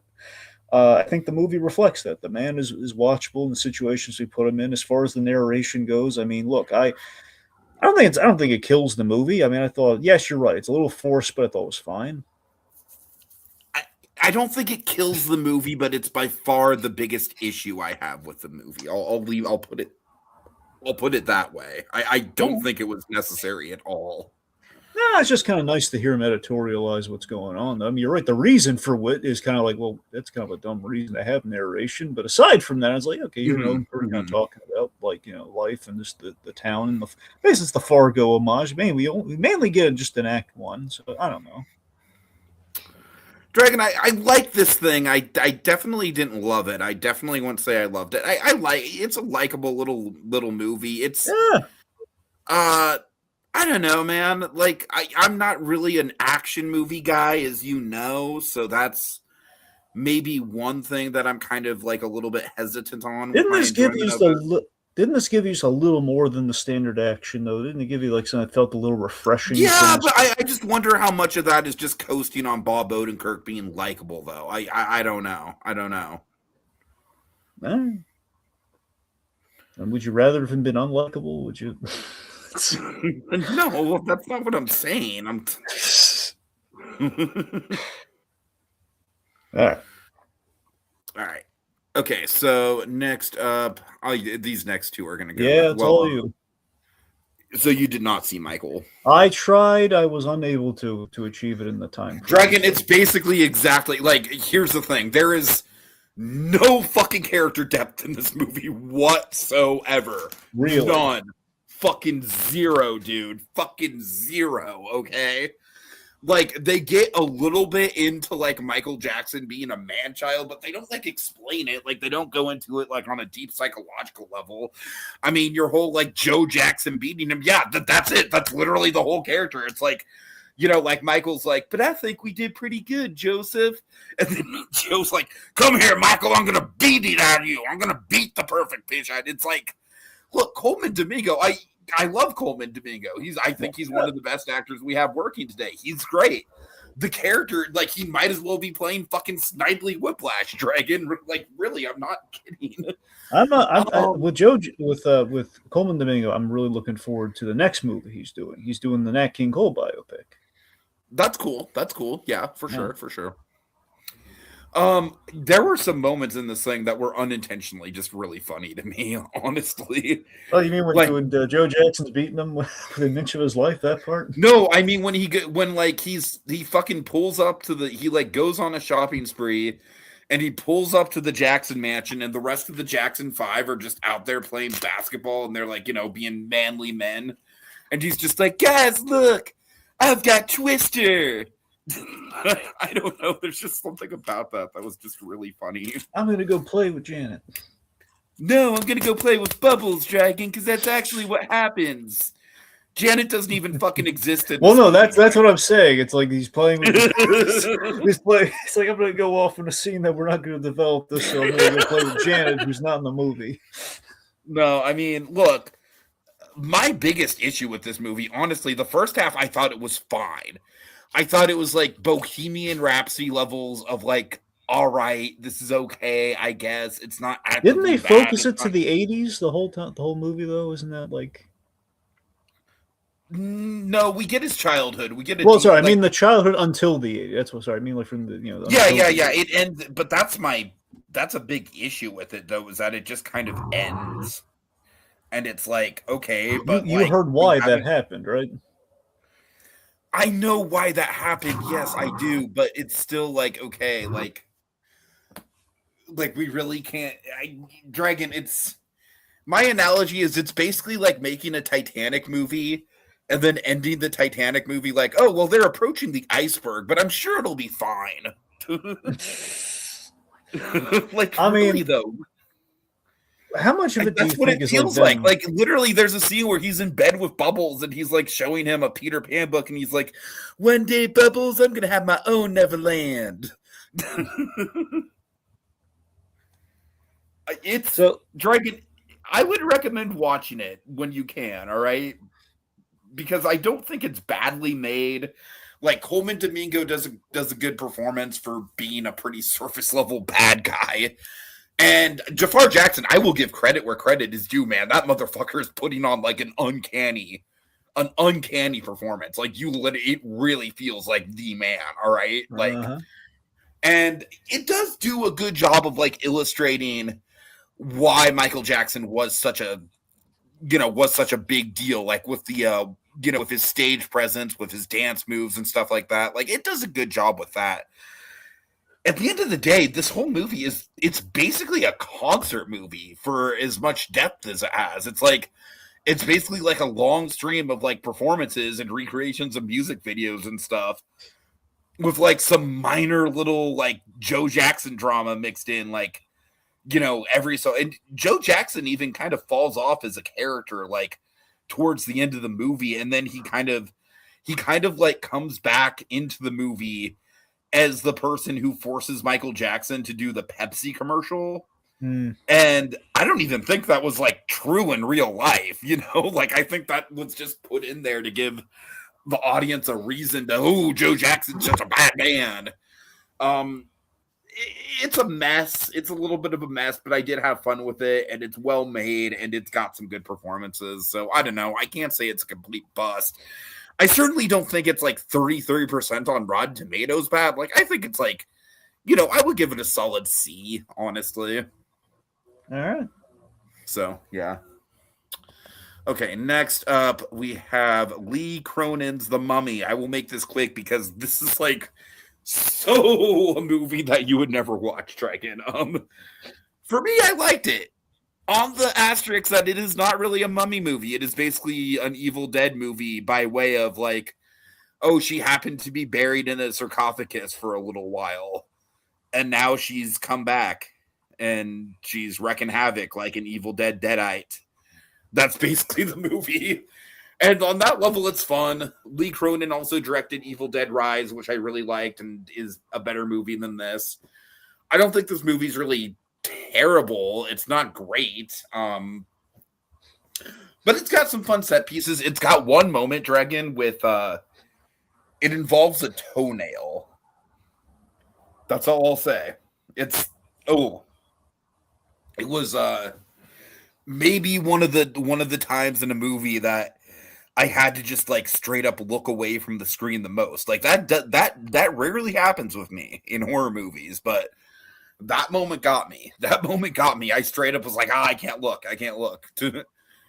But overall, it's a pretty shallow movie. But Mother Mary, this is directed by David Lowery, who I don't think you've seen any of his movies, Dragon. I'm sure you've probably heard of some of them. He did a Ghost Story, the one with like Natalie Portman and the weird sheet ghost. And then he did The Green Knight with Dev Patel. He did Peter Pan and Wendy, and he did Pete's Dragon, which I think might be actually his best movie. Well, I saw Peter Pan and Wendy. Okay. Yeah, did you see Pete's Dragon? No. I really like Pete's Dragon. But yeah, so this movie is basically like it's so pretentious, and I didn't like it at all. I barely even feel like describing the plot. Basically, it's like Anne Hathaway plays a pop star. She's burned out. She's had like a moment on stage where she kind of crashed out, and so now everyone in the paparazzi and shit are like, oh my god, like this, like her name is literally Mother Mary in the like that's her pop star name, which I just think is like so fucking pretentious, like so fucking painfully fucking pretentious. Like it actively fucking pisses me off. I'm sorry. A little aggressive. Okay, a little much. Dragon, I don't even want to talk about this movie. It's pretentious and it's boring and like I don't even feel like talking about it. Okay, can we just move on? All right, we'll move on. Tiki, the nasty movie can't hurt you anymore. We're just gonna move on. Fucking nothing for me, Dragon. I was so fucking bored by this movie. He was so bored the flies were buzzing around. I feel bad for him, folks. It was also Colby's least rank, like it was Colby's worst movie of the month, and that dude he sees everything. He saw 18 movies this month, Dragon. So that's he's like Woody at the end of Toy Story. He sees everything. Right. God. So yeah. I mean that kind of tells you something right there. So fuck this movie. Anyways. Okay. Do you feel better? What? Do you feel better? Yes, I do. Okay, good. Okay, we do TV next, right? That's right. Okay, just checking. That's what it says. That's what we do. Oh, hold on. We do have some comments here. Yeah. Yeah, Teddy, an Evil Dead movie by way of the Mummy. Yeah, that's exactly what it is. All right. Colby said he didn't even know Normal existed. Well, that just figures. He sees like a million movies, and the one movie he doesn't see. Right. It's got to be the movie I like he doesn't see. Just I want to note that for the record. Okay. Surprise! Okay, so Invincible Season 4.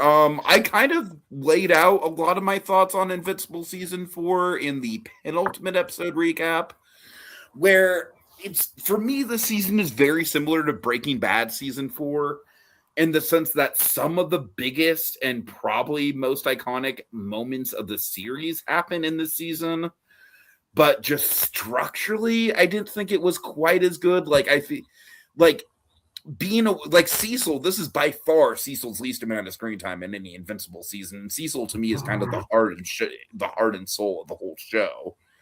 So that was a disappointment right off the top. I don't know. I missed the league. You know, it's like there's just a lot of elements of this season that I feel got pushed to the wayside to do the Viltrumite War, which I understand is obviously like a big part of the comic, and you kind of have to do it, and there's no way to like have characters like Cecil and William and people like that involved. I get that, but still, it's. But that being said, like the one episode with Omni-Man returning to Earth and the conversations with Debbie and Art, like genuinely some of the best scenes of the whole show. The rematch with Conquest, probably the best fight, like one of the best fight scenes in the show.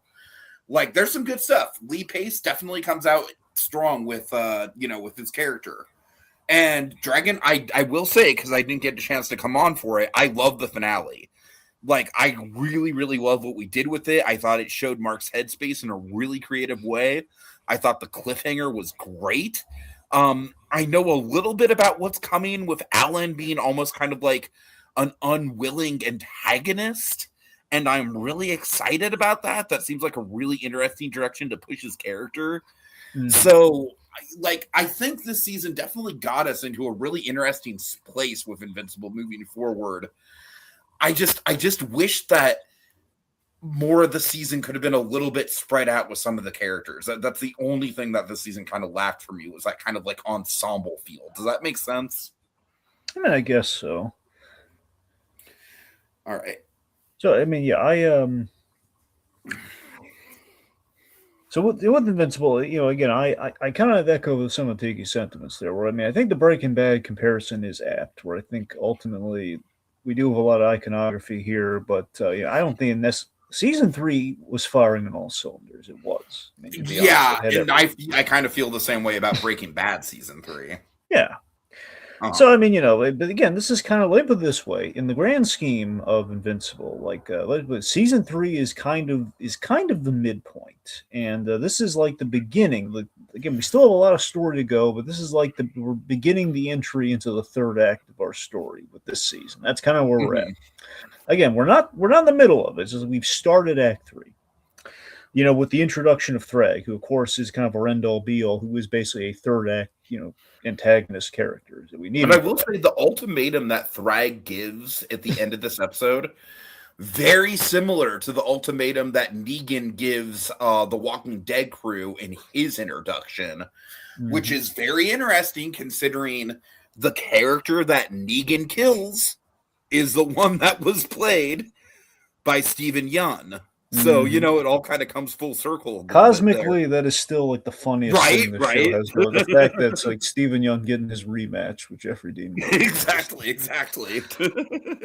Anyway, so we have like Thrag and we have the backstory of the Viltrum Empire. Very much comes in handy this season. The Viltrumite War, very impressive. Of course, ultimately, I think we kind of realized that fighting in space was kind of a new one that we saw, which ultimately is like it's not as compelling. That's what kind of dragged down the season for me a little bit. Is like I just feel like the fights on Earth are just so much more impactful, or even that random planet that we go to for the conquest fight, just having something physical. This is gonna sound silly, but at the end of the day, we need gravity to feel gravity.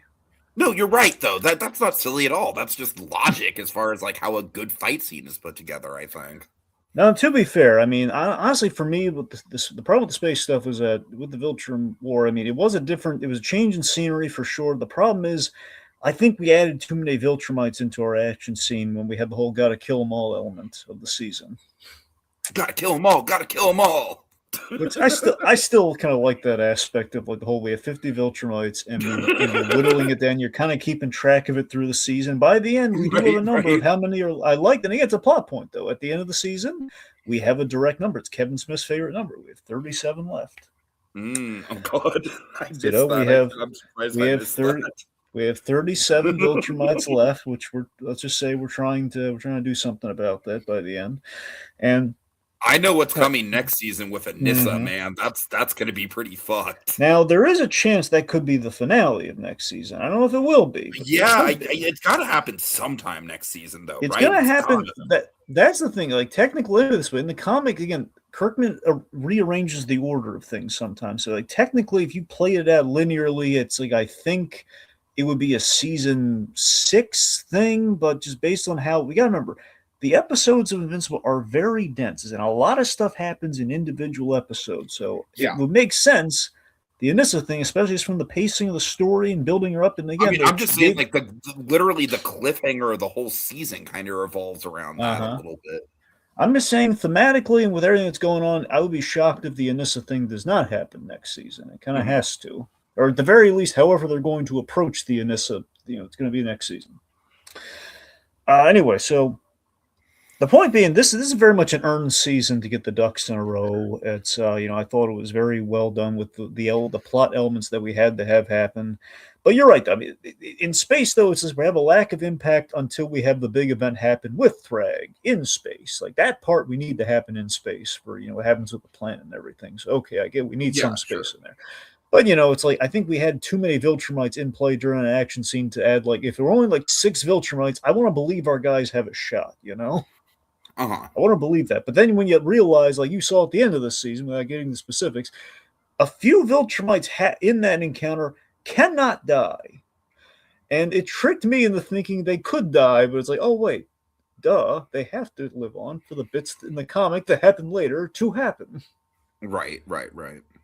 Obviously not, and this isn't obvious. I knew she was going to make it. I knew that much. But everyone else, I was like, wait a minute. Anyway, but yeah, lead pace, great, just fantastic. A lot of. Anyway, so I love our finale as well for the reasons you kind of laid out. It's promising a very interesting season 5. So again, I'm still head over heels for Invincible. I can't wait for next season. And in fact, we're getting it kind of like the way they're trying to do Daredevil. It's like we're trying to get it like around the same time every year, and like week to week and all that. So it's good. All right, so next up, Jury Duty presents Company Retreat. I think this was solid. It's definitely not the same kind of like wow factor that season 1 was. I honestly don't even think the show was really trying to be as realistic as it was in season 1. Like, Dragon, you and I, we kind of talked about this off air, but one of my issues I have with this season is that it very much feels more like a lot of the plot lines in the season honestly kind of feel like something that would come out of The Office or something. Like, yeah, it's a lot more broad than the original Jury Duty season is. I mean, look, I love the original Jury Duty. We both did. I enjoyed this, but it's just honestly, it's not as natural or seamless as Jury Duty was. We have a great lead in Anthony, though. So again, Anthony and Ron were great leads, and I love that. I think Anthony, I think he goes toe to toe with Ronald as far as likable protagonists. Absolutely. But here's the thing: season 2, and again, I don't know how much of this is the fault of the season or it's just the fault of we saw the trick in the first season, where ultimately it's that season 2 we're seeing the strings more. We're seeing that we know the behind the scenes. We saw the after show of the first season. It's good, but it's just I'm not as sucked in like I was the first time. And with your point about the sitcom shenanigans, it's the set pieces are more obvious, but they're funny, but they're more obvious. Which Jury Duty they felt a lot more natural. Like, for example, I did think that the relationship with Dougie and Anthony, that was genuine. I thought the interactions were still pretty genuine with the people. That element of the show I still liked. Yes, I mean the pathos is there with Doug Jr. The rocking grandma hot sauce. I was so charmed by the idea. And honestly, I think they really stuck to landing with they knew exactly what they wanted to have happen for that climax, and they got there, man. That was the wow moment of the season. Man, what? That was the wow moment of the season, you see in Anthony's eyes, he is so fucking invested, it's so that was great. The way that it all just kind of came together like that. That was the element this season had the first season did not have, which I was really impressed by. It was just such an impressive feat that they played their again. You and I, the audience member, we're seeing the manipulation, which we were getting a grasp of how it works in season 1. Now we know how it works. I'm saying we're impressed by. Oh my god, they arranged the chess pieces so well to deliver the check right there. I love the end behind the scenes of Ron and Anthony at the diner, and then we reveal they're at this lunch and just talking about the experience. And then they pulled it off yet. That was amazing. I thought that was hilarious. Also, we got a little James Marsden with our after show, which was cool. I actually did not watch that last after show episode. I need to go back and watch that one. Yeah, you should. I mean, honestly, they also did commentaries. They also did commentaries in all the episodes. I saw that. Yeah. Okay. All right. Beef season 2. Did you watch this? I did not. Oh, you made a good call. Here's the thing: Jury Duty, Company Retreat, not as good as the first season. Still enjoyable. Still a fun ride. I legitimately enjoyed myself. Beef season 2 was a fucking miserable experience, Dragon. Really? It's fucking miserable, dude. Oh man, I had high hopes for that too. Here's the thing, too. This is the thing that sucks even more. Outstanding fucking cast. Oscar Isaac, Kaylee Spaney, who I love, great up and coming actress. Charles Belton, who totally should have been nominated for an Oscar for Best Supporting Actor for May December a couple years ago. Fucking killer fucking people here as the leads. Here's the problem, Dragon. Here's the problem.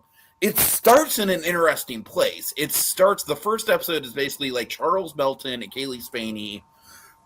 They're this young couple who basically work as servers at the country club that Oscar Isaac and his wife are essentially Oscar Isaac is one of he's not the head person of it, but he's one of the presidents of it, right? He's got a high up position, so he's definitely in a position of power over those two.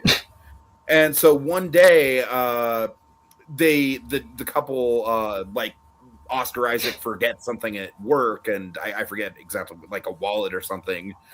And so one person is just hey, can you go return this to Josh's house? That's the name of Oscar Isaac's character.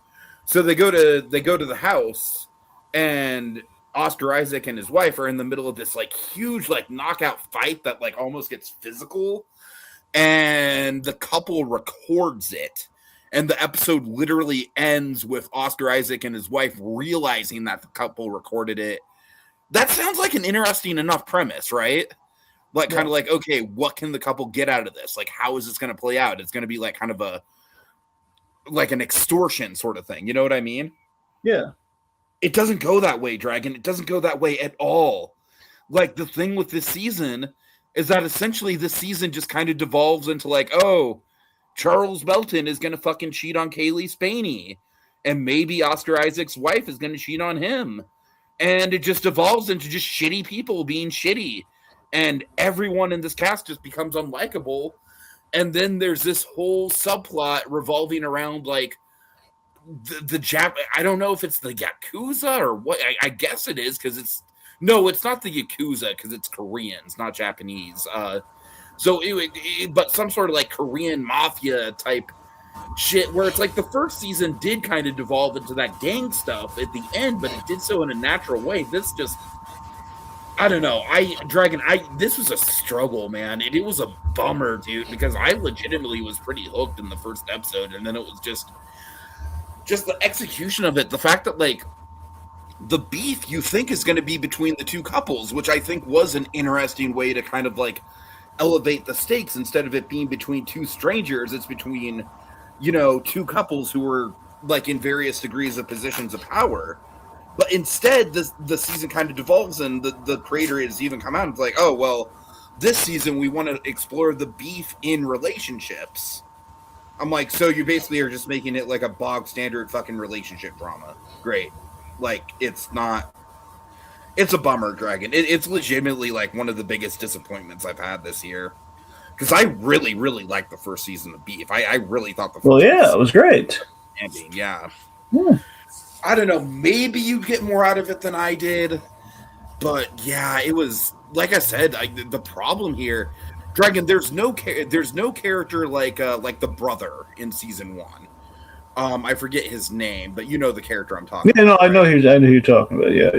There's no character like that who grounds it and makes it like there's no humanity in this season. Literally, everyone this season is various degrees of fucking greedy, and it's a shame because it's just like because I feel like that character was like one of the big grounding forces of I don't know. You know what I'm getting at. It sucks. Yeah. It sucks.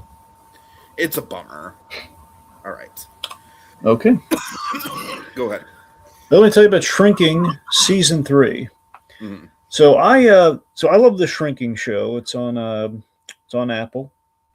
For how much longer, I don't know, because apparently Apple might be in Apple's in they're having a regime change, so I don't know if that means for the new shows. I mean, they got to keep Severance going. At least Severance is like a fucking phenomenon. That's the thing. I don't know if it's a guarantee. It might be, but I don't know. So basically, Apple has had like really good relationships with their creatives, and they've been approving the seasons and everything. But again, that's because of the guy who was formerly in charge, and apparently there's a new guy in charge, and it's not a certainty. So I mean, we'll see. Anyway, point being, I love Shrinking. Basically, the guys from this is cut from the Ted Lasso cloth because it has like some of the creators from a lot of the creators, like Brett Goldstein from Ted Lasso, working on the show. I've mentioned this to you before. We're on season 3 at this point, so I like Shrinking. I recommend it highly. Season 3 is great. Seeing Harrison Ford do comedy and pathos as usual. In this season, as they've been building up, especially in season 2. At this point, his Parkinson's has progressed a lot. He's starting the Parkinson's has become a thing where he has to leave his practice. And we have Michael J. Fox is in this season. He does a few episodes. He's in it, and we have this great running gag.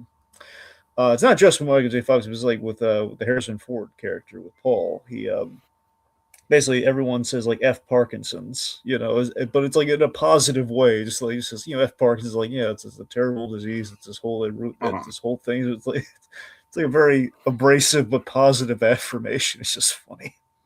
Mm-hmm. Anyway, so I'll tell you, man. It's just more of the same in terms of really good quality. However, the X factor is for me towards the end of the season. They brought in Jeff Daniels. Jeff Daniels. He broke my heart in all the right ways, man. Jeff Daniels plays Jason Segel's character, Jimmy. Plays Jimmy's father, who's the Jason Segel character, or protagonist.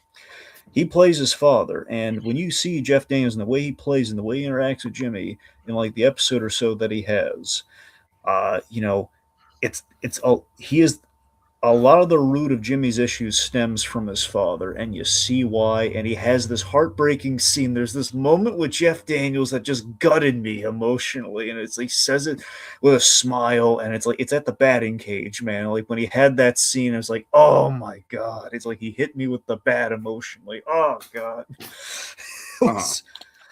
Anyway, but again, overall, Shrinkin's a very charming slice of life show.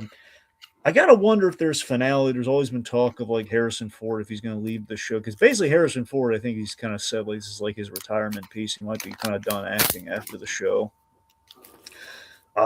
So I'm not sure. So it's there's definitely if they want to if they didn't come back, they're going to be in good shape. But you know they could always. It sounds like they want to come back. Sounds like they might do it. So you know we'll see how that goes, but again I still enjoy it. I still highly recommend it to everyone. Your Shrinkin's quality stuff, man. Again, if you like Ted Lasso, you're gonna love Shrinkin. Cool. Oh God. Okay. Sorry. Okay. Well, really quick, let me acknowledge Teddy's wanting me to acknowledge his Michael joke. So I guess I will. He's saying the credits scene got me hyped. Culkin will return. Was Culkin in the movie? No, he wasn't. Oh, so that's a dumb joke, Teddy. It's not a great joke, Teddy. I got to admit, like you want me to acknowledge it. It's not Teddy. Not great. You oversold that joke. Dragon. Here's the thing. One of the things with Michael that really annoyed me. I wouldn't be annoyed at the lack of Captain EO. If there wasn't so much goddamn Disney iconography throughout the rest of the movie, Dragon. Really? Like, I swear to God, like, his room is, like, literally, like, decked out in fucking, like, Mickey Mouse posters and stuff. And so you're telling me that we can't get a Captain EO reference, even though we have, like, all this Disney iconography? That kind of bothered me. Anyways. Okay, Smiling Friends, the last 2 episodes. This is really good stuff. Really good stuff. The penultimate episode was kind of a meta episode where they find a robot who's essentially like an AI, and the characters kind of like all start sort of abusing it, and it's just kind of like a meta commentary on how we can abuse chat GBT and stuff like that. Fun stuff. The last episode though, really really great stuff. Because the character of Charlie. Dragon, it's essentially like an Eddie's brother situation from Ed, Edd and Eddy, where he has this uncle, right, that he brings up every so often in the show, and every time he brings up this uncle, it's just like the most horrific shit. Like, oh, he like killed some people in a driving accident, but he's fine though. The man likes his cars. He likes his cars. Like, you know, like we're just, like it kind of builds him up, you know, and not in a Ed, Edd and Eddy brother where like. Because here's the thing, like Charlie is still kind of like hero worships this guy like Eddie's brother, but like we, the audience, are more privy. Like this dude is like just legitimately going to be a piece of shit, and he is, and he's voiced by John fucking DiMaggio, and it's fucking perfect, and it's beautiful. Yeah, and then there's also a side plot involving my favorite character of the show, Alan, the red guy. Alan! And the side plot contains what I think is maybe one of the funniest fucking reveals of any gag in the entire show. Like, you guys, if you've watched the last episode of Smiling Friends, you know what I'm talking about. The reveal of who Alan's date actually turns out to be was just fucking magnificent. Like, I lost it. I absolutely lost it. So I think the series absolutely went out on a high note. I am very proud of Zach and Michael for, sticking to landing on this show and not wanting to run it into the ground. They essentially came out and in so many words were like, we don't want to be Rick and Morty. And I very much respect it. And I think this show is going to go down as an all-time adult animation classic. That's all I got to say on that. All right. Okay, last one. Last one I got. Hulk Hogan, Real American. Yeah, so this is a four-part docuseries on Netflix about Hulk Hogan. And Tiki, I know you're always just going to glaze over that, but this was very well done, Well, Tiki. I Hulk mean, Hogan, again, it's kind of like that last year thing where the dude is just fucking problematic, but man. this covers Does it that address though. the problematic stuff? Yes, yes. Okay, then I'm more It interested in it. admittedly, I think they addressed most of the problem. There I might mean, have been I'm one. kind of traumatized by Michael as far as not addressing the problematic stuff. So that's the thing. So They addressed the problematic stuff. I think there might have been one thing that's they addressed it. I don't know if they addressed everything, but they addressed like most of it. So it's addressed. Like he's not squeaky clean. They covered that. So I mean, there's a lot of anyway, and it's from okay. Here's what they did. So this is very well done.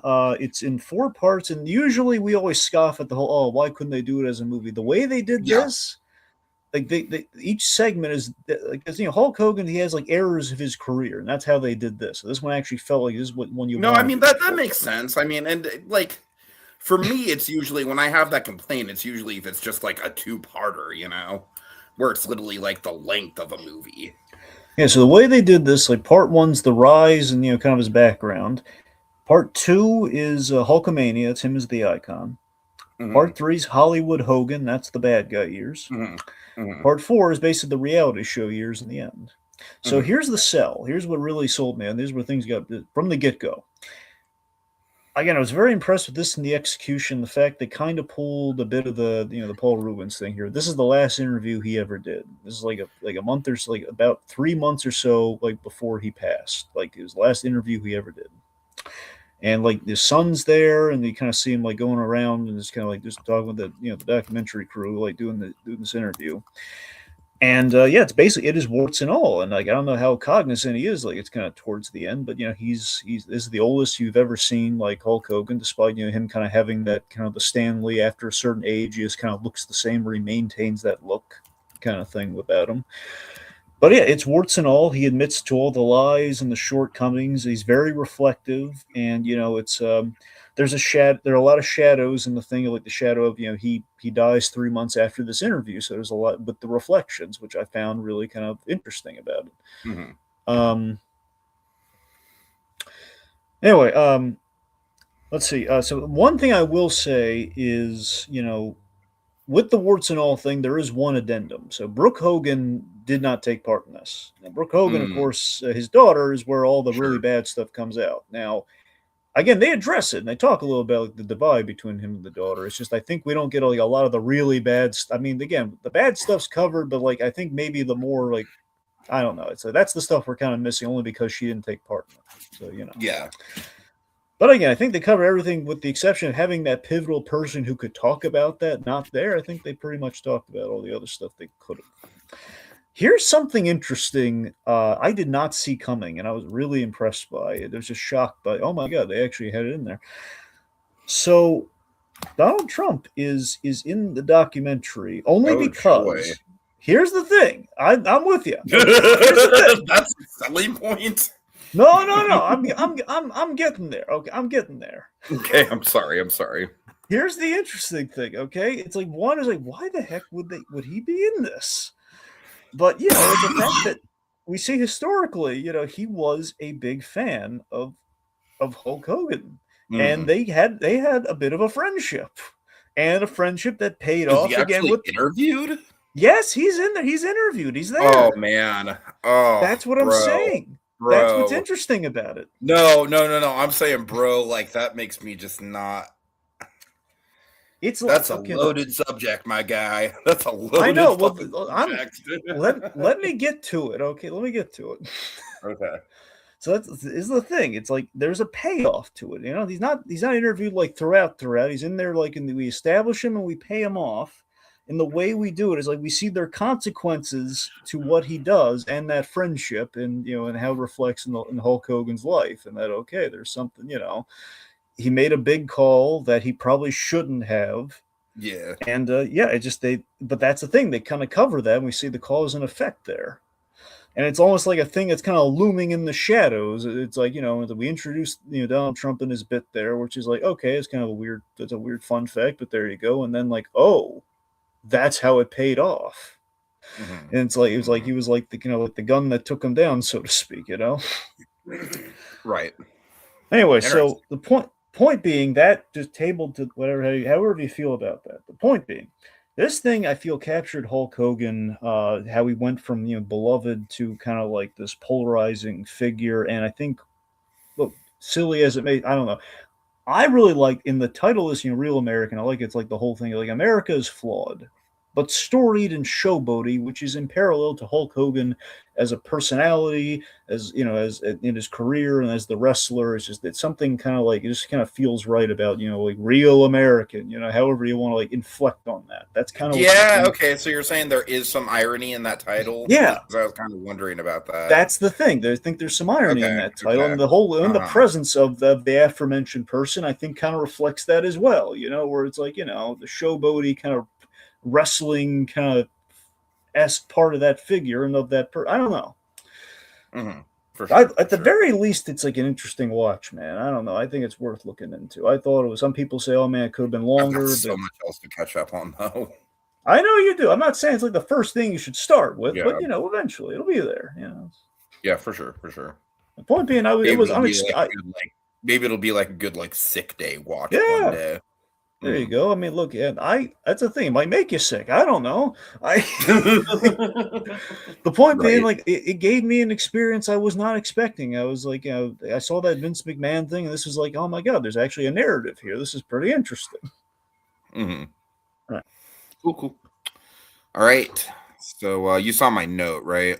Yeah. So we're Yeah, I'm not like I'm fine. I'm just like like if I come across as disinterested, it's not that. It's really not that. It's just I am kind of physically kind of struggling here. yeah, you're So practicing for tomorrow.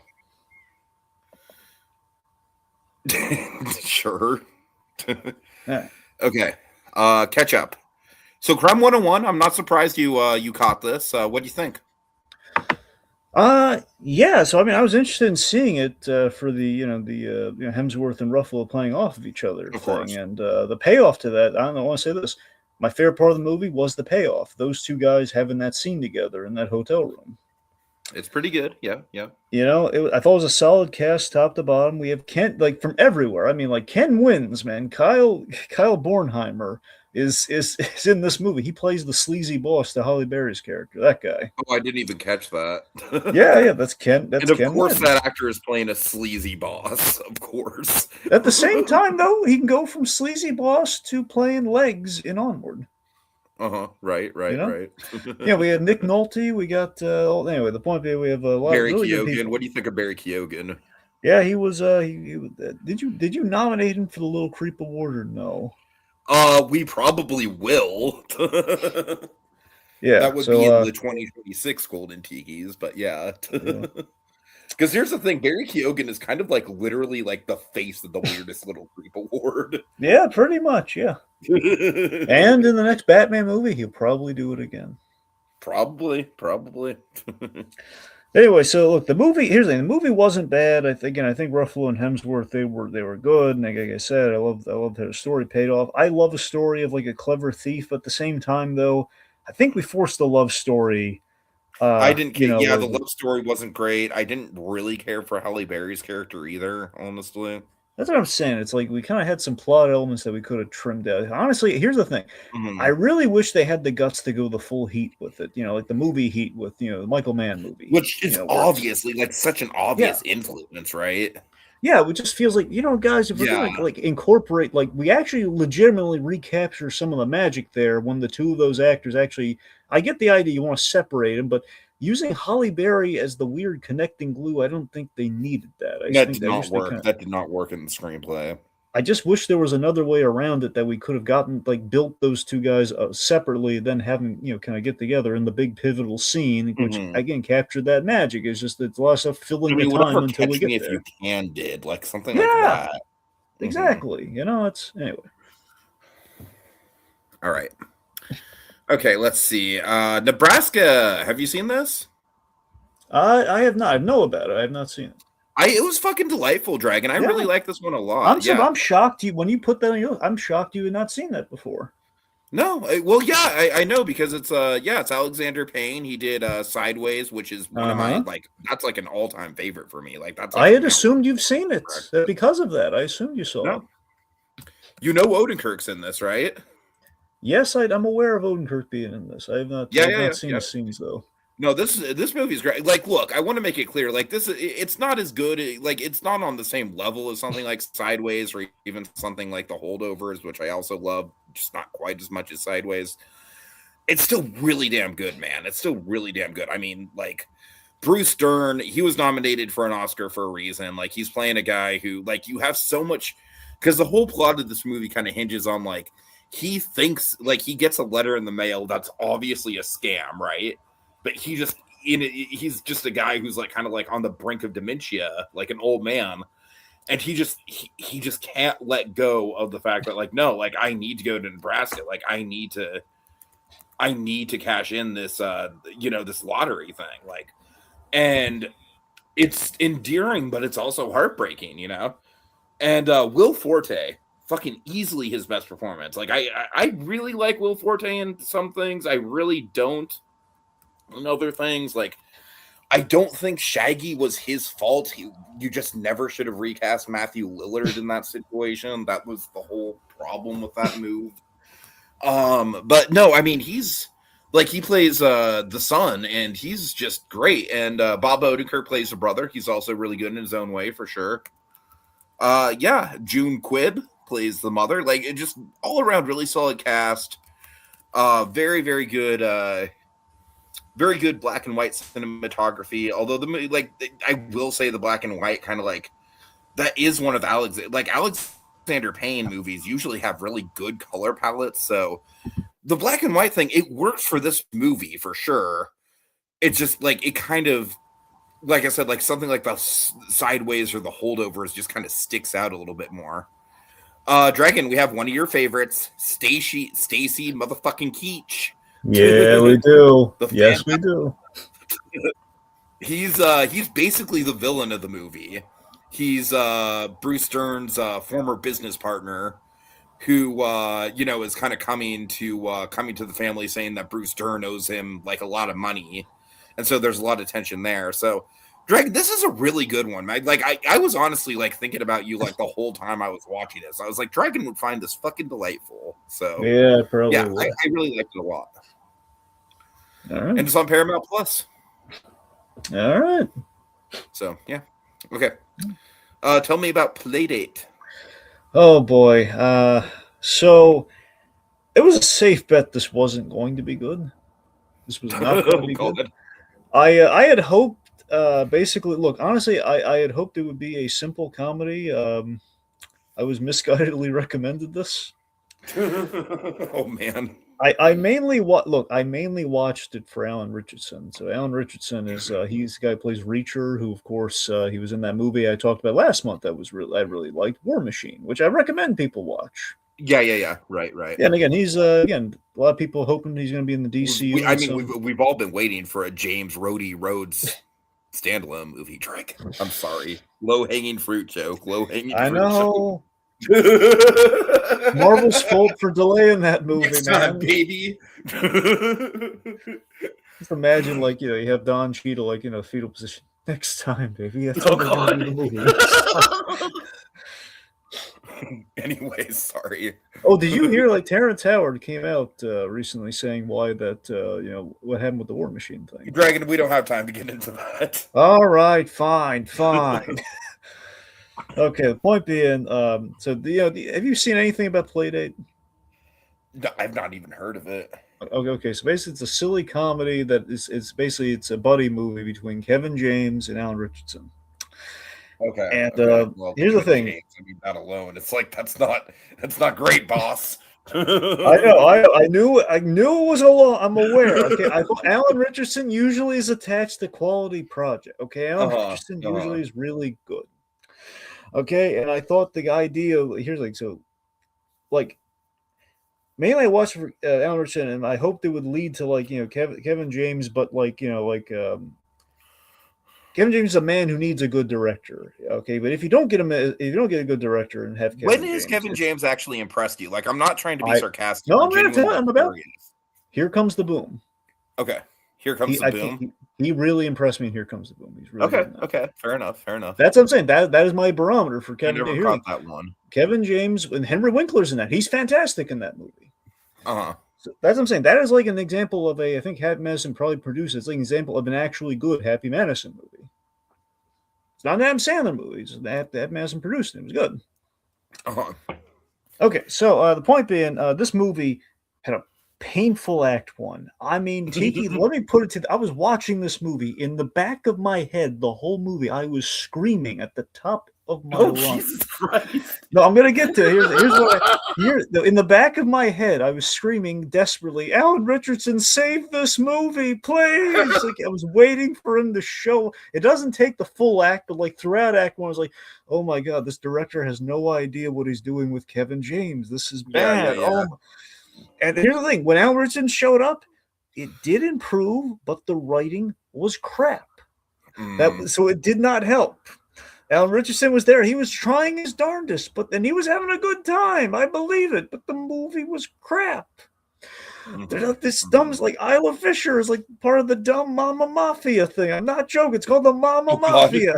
Mama Mafia. It's like mothers who are like the park moms, and they're like they literally act like a mafia. And it's like one of those things. It's like the jokes I don't like in family. Dude, that's too much. That's too much, Bob.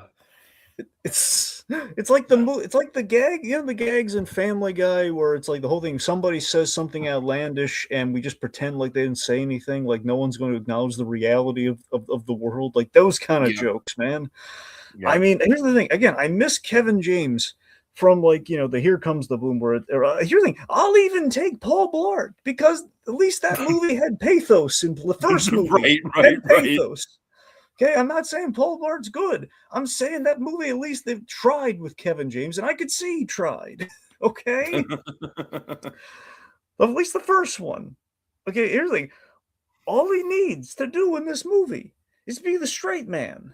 Okay, just be the straight man. The idea, Alan Richardson is like, he's the Chris Farley-esque kind of figure in this situation. That's kind of the idea. He's not, he's competent, he's the action component. But it's just the world, because the Mama Mafia and all this crap is too broad. Okay, like here's the thing, I don't like his character. That's the problem. I like Paul Blart. I love his character in Here Comes the Boom. Okay, I rooted for these guys. I don't root for this guy. This guy, he's a pansy. I'm just gonna say he's a pansy. He's like okay, there's like a scene where he goes again. He's trying to. Here's the thing: the movie, I see what it's going for. It's not crossing the finish line at all. It's going for hey. He's trying to be a good father to his stepson. The stepson genuinely likes him. That's nice. Okay, he's trying, and the idea of this movie, the movie I was expecting and I wanted to be sold on was like, okay. Standard normal dad, Kevin James, and awesome dad, seemingly, with the Alan Richardson character, and they learn a little something from each other in kind of an action movie setting, which is kind of was propagated in the trailer. That's what I was expecting. I didn't get that. I get like Kevin James, he's like going to like his kid's about to be bullied, and he says, like, you guys are lucky I didn't step in here. And then he says, yeah, let's fight. Like, oh no, like there's a big kid. He's like, no, actually I'll fight you. He's just like, no. He runs out of the room. It's like painful, bad, pansy. It's terrible. Jesus Christ. It's Dragon, hard this to is like legitimately like food fight levels of fucking hatred on your end, man. I haven't seen you this fired up in a minute. I'm just saying it's just there's a strange plot twist. We have Stephen Root. It's like wasted potential. Wasted Stephen Root. Oh, that's painful. One scene, and he's good. He's acting. Stephen Root, of course, he's acting very well in the scene. But it's like, the writer should be shot, not lethally, but he should be shot. He was shot in the foot. This writer needs to be grazed or shot. This is a clip worthy fucking rant right here, dude. I don't get fired on Memoirs. I don't get fired up on movies like this unless it's something like Coffee and Kareem. Okay, I forgot about Coffee and Kareem. Coffee and Kareem. It's a sickness. Anyway, so I just questioned why we couldn't get the standard, like the standard normal dad, awesome dad thing. Anyways, instead it's an action movie with bad writing. That's what this is. This is Daddy's Home without an effort. That's what this is. This is the Daddy's Home franchise. This is like the Shostakola version of the Daddy's Home franchise in one movie. That's essentially what this is. Yikes. It's bad, Tiki. It was not. I mean, but look. When you say it's bad, so bad, really, really bad. Okay, my point is, the one thing I will give it. Alan Richardson, it's like he's the one bright spot in the movie, but again, the writing's not there to lift him out of the darkness. That's the problem. Wow. So it's bad. It's Jesus not. Christ, it's not. It's not like. It's severe gradations of black, but without being black. It's not complete. It's not pitch black, but it's just about pitch black. Like it's not Luray Caverns black, but it's almost there. Okay, then. Alrighty then. All right, so I don't know how I'm going to top that. Or did you have bad movies? I mean, the closest I got was probably fucking Mother Mary, dude. Like, all right. Okay, The Hole in the Ground. This is Lee Cronin's first movie, I believe, and it's very slow, very drawn out. It's got a good gothic atmosphere to it. It's very, very British. Essentially, the plot is that a single mother, her son, her like 9-year-old son, I think, something like that, disappears into the woods around her house one day, and he comes back, but he's starting to display like a lot of stuff where it's like, is this really my son? Like, for example, before he disappeared, he was a total introvert, and then he's like suddenly like Mr. Popular at school and stuff, and like just all these little like personality changes, and it is intriguing. Like there is a good sense of atmosphere to it. Surprisingly, there is not much gore in this movie, which was surprising because like Lee Cronin, man, like I see that name. Like, there's a reason they attached his name to the Mummy, because it's very like, it's like, hey, you like the Evil Dead Rise? Well, we got more of that. But this movie is very different from that. It's very apart from that. It reminded me more of like something like Long Legs or something like that, which isn't a glowing compliment because I didn't love Long Legs and I didn't love this one either. But both of the movies are very atmospheric. So it's, I mean, this is like, look, it's like 6 out of 10 at best. I didn't love it, but it had a good atmosphere. It had some creepy bits to it. The kid playing the main, the son character was, effectively creepy for sure. It's not something that's really gonna stick with me. Speaking of stuff that's not going to stick with me, Becoming Led Zeppelin. This is one of the most shallow documentaries I have ever seen in my life, Dragon. You want fucking 2 hours of literally nothing but Led Zeppelin performances and the members of Led Zeppelin fucking patting themselves on the back? That's what you get here. That's literally all this is. Like, there is not anything remotely interesting about this documentary, Dragon. It is literally just, like, admittedly really good Zeppelin concert footage. And I will say, like, surprisingly, because it is a pretty mainstream band, I'm a Zeppelin fan. I do like it's not my favorite band in the world, but I like their stuff. But here's the thing is that I think most of their music that I really like, because this documentary basically just covers the first 2 albums.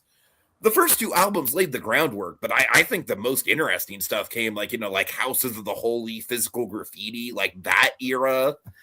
And this documentary doesn't even like begin to touch on that side of the band. So that alone is like kind of like already like you're not really speaking my language as a Zeppelin fan, right? Like I'm much more into the it's kind of like the Beatles in that way, where I find the later half of their career to be a lot more engaging than the first half of their career. And then it's like that's the things that this also very much reminds me of something like the Beatles anthology, but it's just not nearly as engaging. So good concert footage. Like if you're just a ride or die Zeppelin fan, you'll have a blast with it just on that alone. But it's just very shallow, and it's honestly more concert film than documentary. Like It's basically just like one big montage of concert footage and then occasional interviews. So yeah, very much not my thing when it comes to documentaries, unfortunately. But Nirvana, the band, the show, the movie, that's a title. Say that 3 times fast. Have you heard of this at all, Dragon? Have you heard any rumblings about this? Not remotely. Really? Okay. I thought you were making it up. I'm not, no. No, I know you're not, but I'm saying initially I thought you were. It's not about the actual like band from Seattle. It's not about the Kurt Cobain Nirvana. Really? It's not? Did you notice the spelling of Nirvana? Well, when I sent it, at least. Yeah, that's the thing. I thought it was a I didn't know. I thought it was like no, the 2 ends is very intentional. That's the loophole, and that's kind of the joke. Is that this band just calls themselves Nirvana, and they think they can get away with it because they have the 2 ends instead of the 1 N. I don't know. This is such an endearing movie for me, man. It's Matt Johnson, and I don't think you know Matt Johnson, but he directed and starred in Blackberry with Glenn Howerton. Dragon, I can't emphasize this enough. You really should watch Blackberry. Like, I know that we tell each other to watch a lot of things, but I truly think you love Blackberry, man. Like, Blackberry is so right up your alley. And Glenn Howerton has a great line in Blackberry, which is just, "I'm from Waterloo, where the vampires hang out," which to me is like one of the most quotable lines in any movie of the 2020s so far, but I digress. So Matt Johnson, he pairs with Jay McCarroll, who they did this web series, Nirvana, the band, the show, back in the 2000s, right? Back in like 2008 era. And essentially the premise is, it's basically a sketch show where like Matt Johnson is kind of like the front man of the band, and then Jay McCarroll's like very soft spoken. Like Matt Johnson it's kind of like one of those like dynamic, like, comedy duos where Matt Johnson's like the loud, boisterous one, and Jay McCarroll is kind of the straight man. But Jay McCarroll is also an idiot, even though he's a straight man. Like, for example, he's like, at one point, he's like calling to book an open mic, and he's being like really like super. He's like, "So I essentially have a show booked, you're saying?" And the person on the phone is like, yeah, you have an open mic slot if you want it. That's okay. So I've got a show. Great. Like, that's the kind of like stupidity he has. It's a great dynamic. It's a great dynamic. Basically with this show, essentially they're trying to play this club in Toronto called the Rivoli, which is a historic club that a lot of people have played at, but it's basically just a dive bar. And the joke is that, like, if they just asked to play there, they probably fucking could. But instead, they come up with these elaborate, like, almost like Pinky in the Brain kind of schemes to get them noticed by the Rivoli. And, it's the kind of like they're overdoing it. And that's the gag, right? You get it? That's the basic formula. Uh-huh. So in the movie, it starts with a gag, with a scheme, and it's crazy, where they go up the CN Tower in Toronto, right? Like the Sky Needle in Toronto, and they fucking skydive, Dragon. And they're trying to skydive into the football arena that's right below the Sky Tower. But the fucking dome of the arena closes on them. But here's the thing. This movie is shot guerrilla style, and it's shot like a mockumentary, right? So they're like in universe. There are like, they've got their friends with cameras like following them, right? So in that way, it's kind of one of those hidden camera movies where like you're getting like the live reactions of the people. So it's like you're seeing like them like for example, they sneak in like a pair of pliers to fucking clip the safety harness, when they go up to the top of the Sky Tower. And it's like you're seeing them like having to talk through security about like, "Oh, what is this for?" "It's for my pants, man. I just like to make little holes in my pants." Like, I don't know. I'm not explaining this great, but essentially this big scheme happens and they fail it. And Jay McCarroll is fed up and he wants to go out on his own. But then some time travel shenanigans happen, Dragon. Some time travel shenanigans happen. They end up back in 2008 in the time period that the original show takes place in. And here's the thing is that this duo, they have a lot of unused footage from when they shot the show, right? Of them just running around Toronto. So a lot of the rest of the movie, and it's very much Back to the Future. Like they very directly reference Back to the Future. It's a big homage to Back to the Future. The score is very inspired by Back to the Future. It's very Alan Silvestri-esque. And so there's just all these moments where the characters are like running around Toronto, trying to get back to the past, or trying to get, back to the future, back from 2008, back to 2025. And they're like trying to avoid their past selves. And it's done in this really cool way where it's like combining old footage with the footage that they're shooting now. And it's just really, really interesting and really well done. But the heart and soul of this movie, man, it really is like the Jay McCarroll stuff, because like you really get the feeling like, man, like he really does like Matt as a friend, like, and they are basically brothers, but he can see Matt is holding him down, and it is like there is some genuine, like, real pathos in that stuff. And then they do go back to the future, and shit is altered in a crazy Back to the Future kind of way. And just a lot of fun, Dragon. Look, it's like, it's not as complicated as I'm making it out to be. Like, you get the gist of the schemes and stuff right away. You get the gist of their friendship right away. The CN Tower stunt takes place basically at the very beginning of the movie. You don't have to, like, wait around for exposition. It just jumps right into it.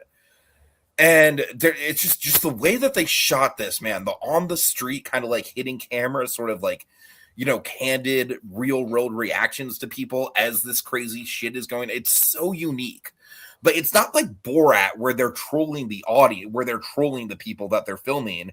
If anything, they're the ones who are the butt of the joke, right? Like they're basically just getting people's reactions to them being complete idiots in public. So I don't know. I kind of loved it. And it's getting really, like, I mean, people are just praising it to high heavens. It's like very, very critically acclaimed right now. So it's hard to see. Like, I had to pay $10 to watch it on YouTube, which, that was kind of like, that did kind of eat me financially just a little bit. I mean, I know $10 isn't much, but, not in a great financial situation. But it was worth it, though. It was really, really worth it. I really, really liked it a lot. So I would say if you do ever see it come onto Amazon or something like that, definitely give it a shot. One of the best of the month. Maybe, well, let's just get into it, Drag. What's your best and worst? Okay. I have no idea what your fucking worst is going to be. That's just a mystery.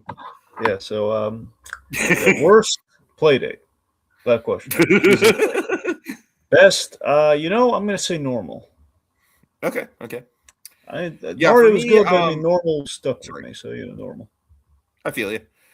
I really like the drama. The drama is the best movie of 20. Well, here's the thing: is that Nirvana, the band, the show, the movie, is in that annoying gray area where a lot of people saw it in 2025, but it technically only released in film festivals. So I don't know. It was released theatrically this year. So how would you define that, Dragon? Would you consider it a 2026? Okay, wait. So when all right, so theatrically, okay, so you're saying a film festival came out in 2025? I'm saying it was in a lot of film festivals in 2025. Like, a lot of people saw it in 2025 through film festivals. All right. I mean, I don't know. On principle, I usually say if it's in a film festival where, like, the average Joe cannot see the movie, it doesn't count. Unless it's in the theater, like, it had a wide release, it doesn't count. Okay, well, I really like the drama. It might still, I don't know. They're two completely different movies. It's honestly kind of a tie. I would probably give it to Nirvana, the band, the show, the movie over the drama, but two very different movies that pull it off very well. And then worst, just Mother Mary. I know I didn't even go into detail about it, but it's pretentious. It's boring. Even Paragon ranked it as the last out of 18 movies he saw that month. That tells you everything you need to know. Was Mary part of the Mother Mafia, the Mama Mafia, though? She might as well be. Oh, God. The Mama Mafia. Oh, the dear. Mama Mafia. Oh, God help us. All right. They all drove the same car. Okay, so just want to shout out Teddy, Little Blue, Code Geass, Keeper Colby for sticking around. You guys are awesome. And well, folks, we've waxed on long enough. And it's time to put the pen down. Until next time, when we return with another fitting chapter in our Movie memoirs. movie memoirs. Yeah. Oh, Bubbles, you're cheating.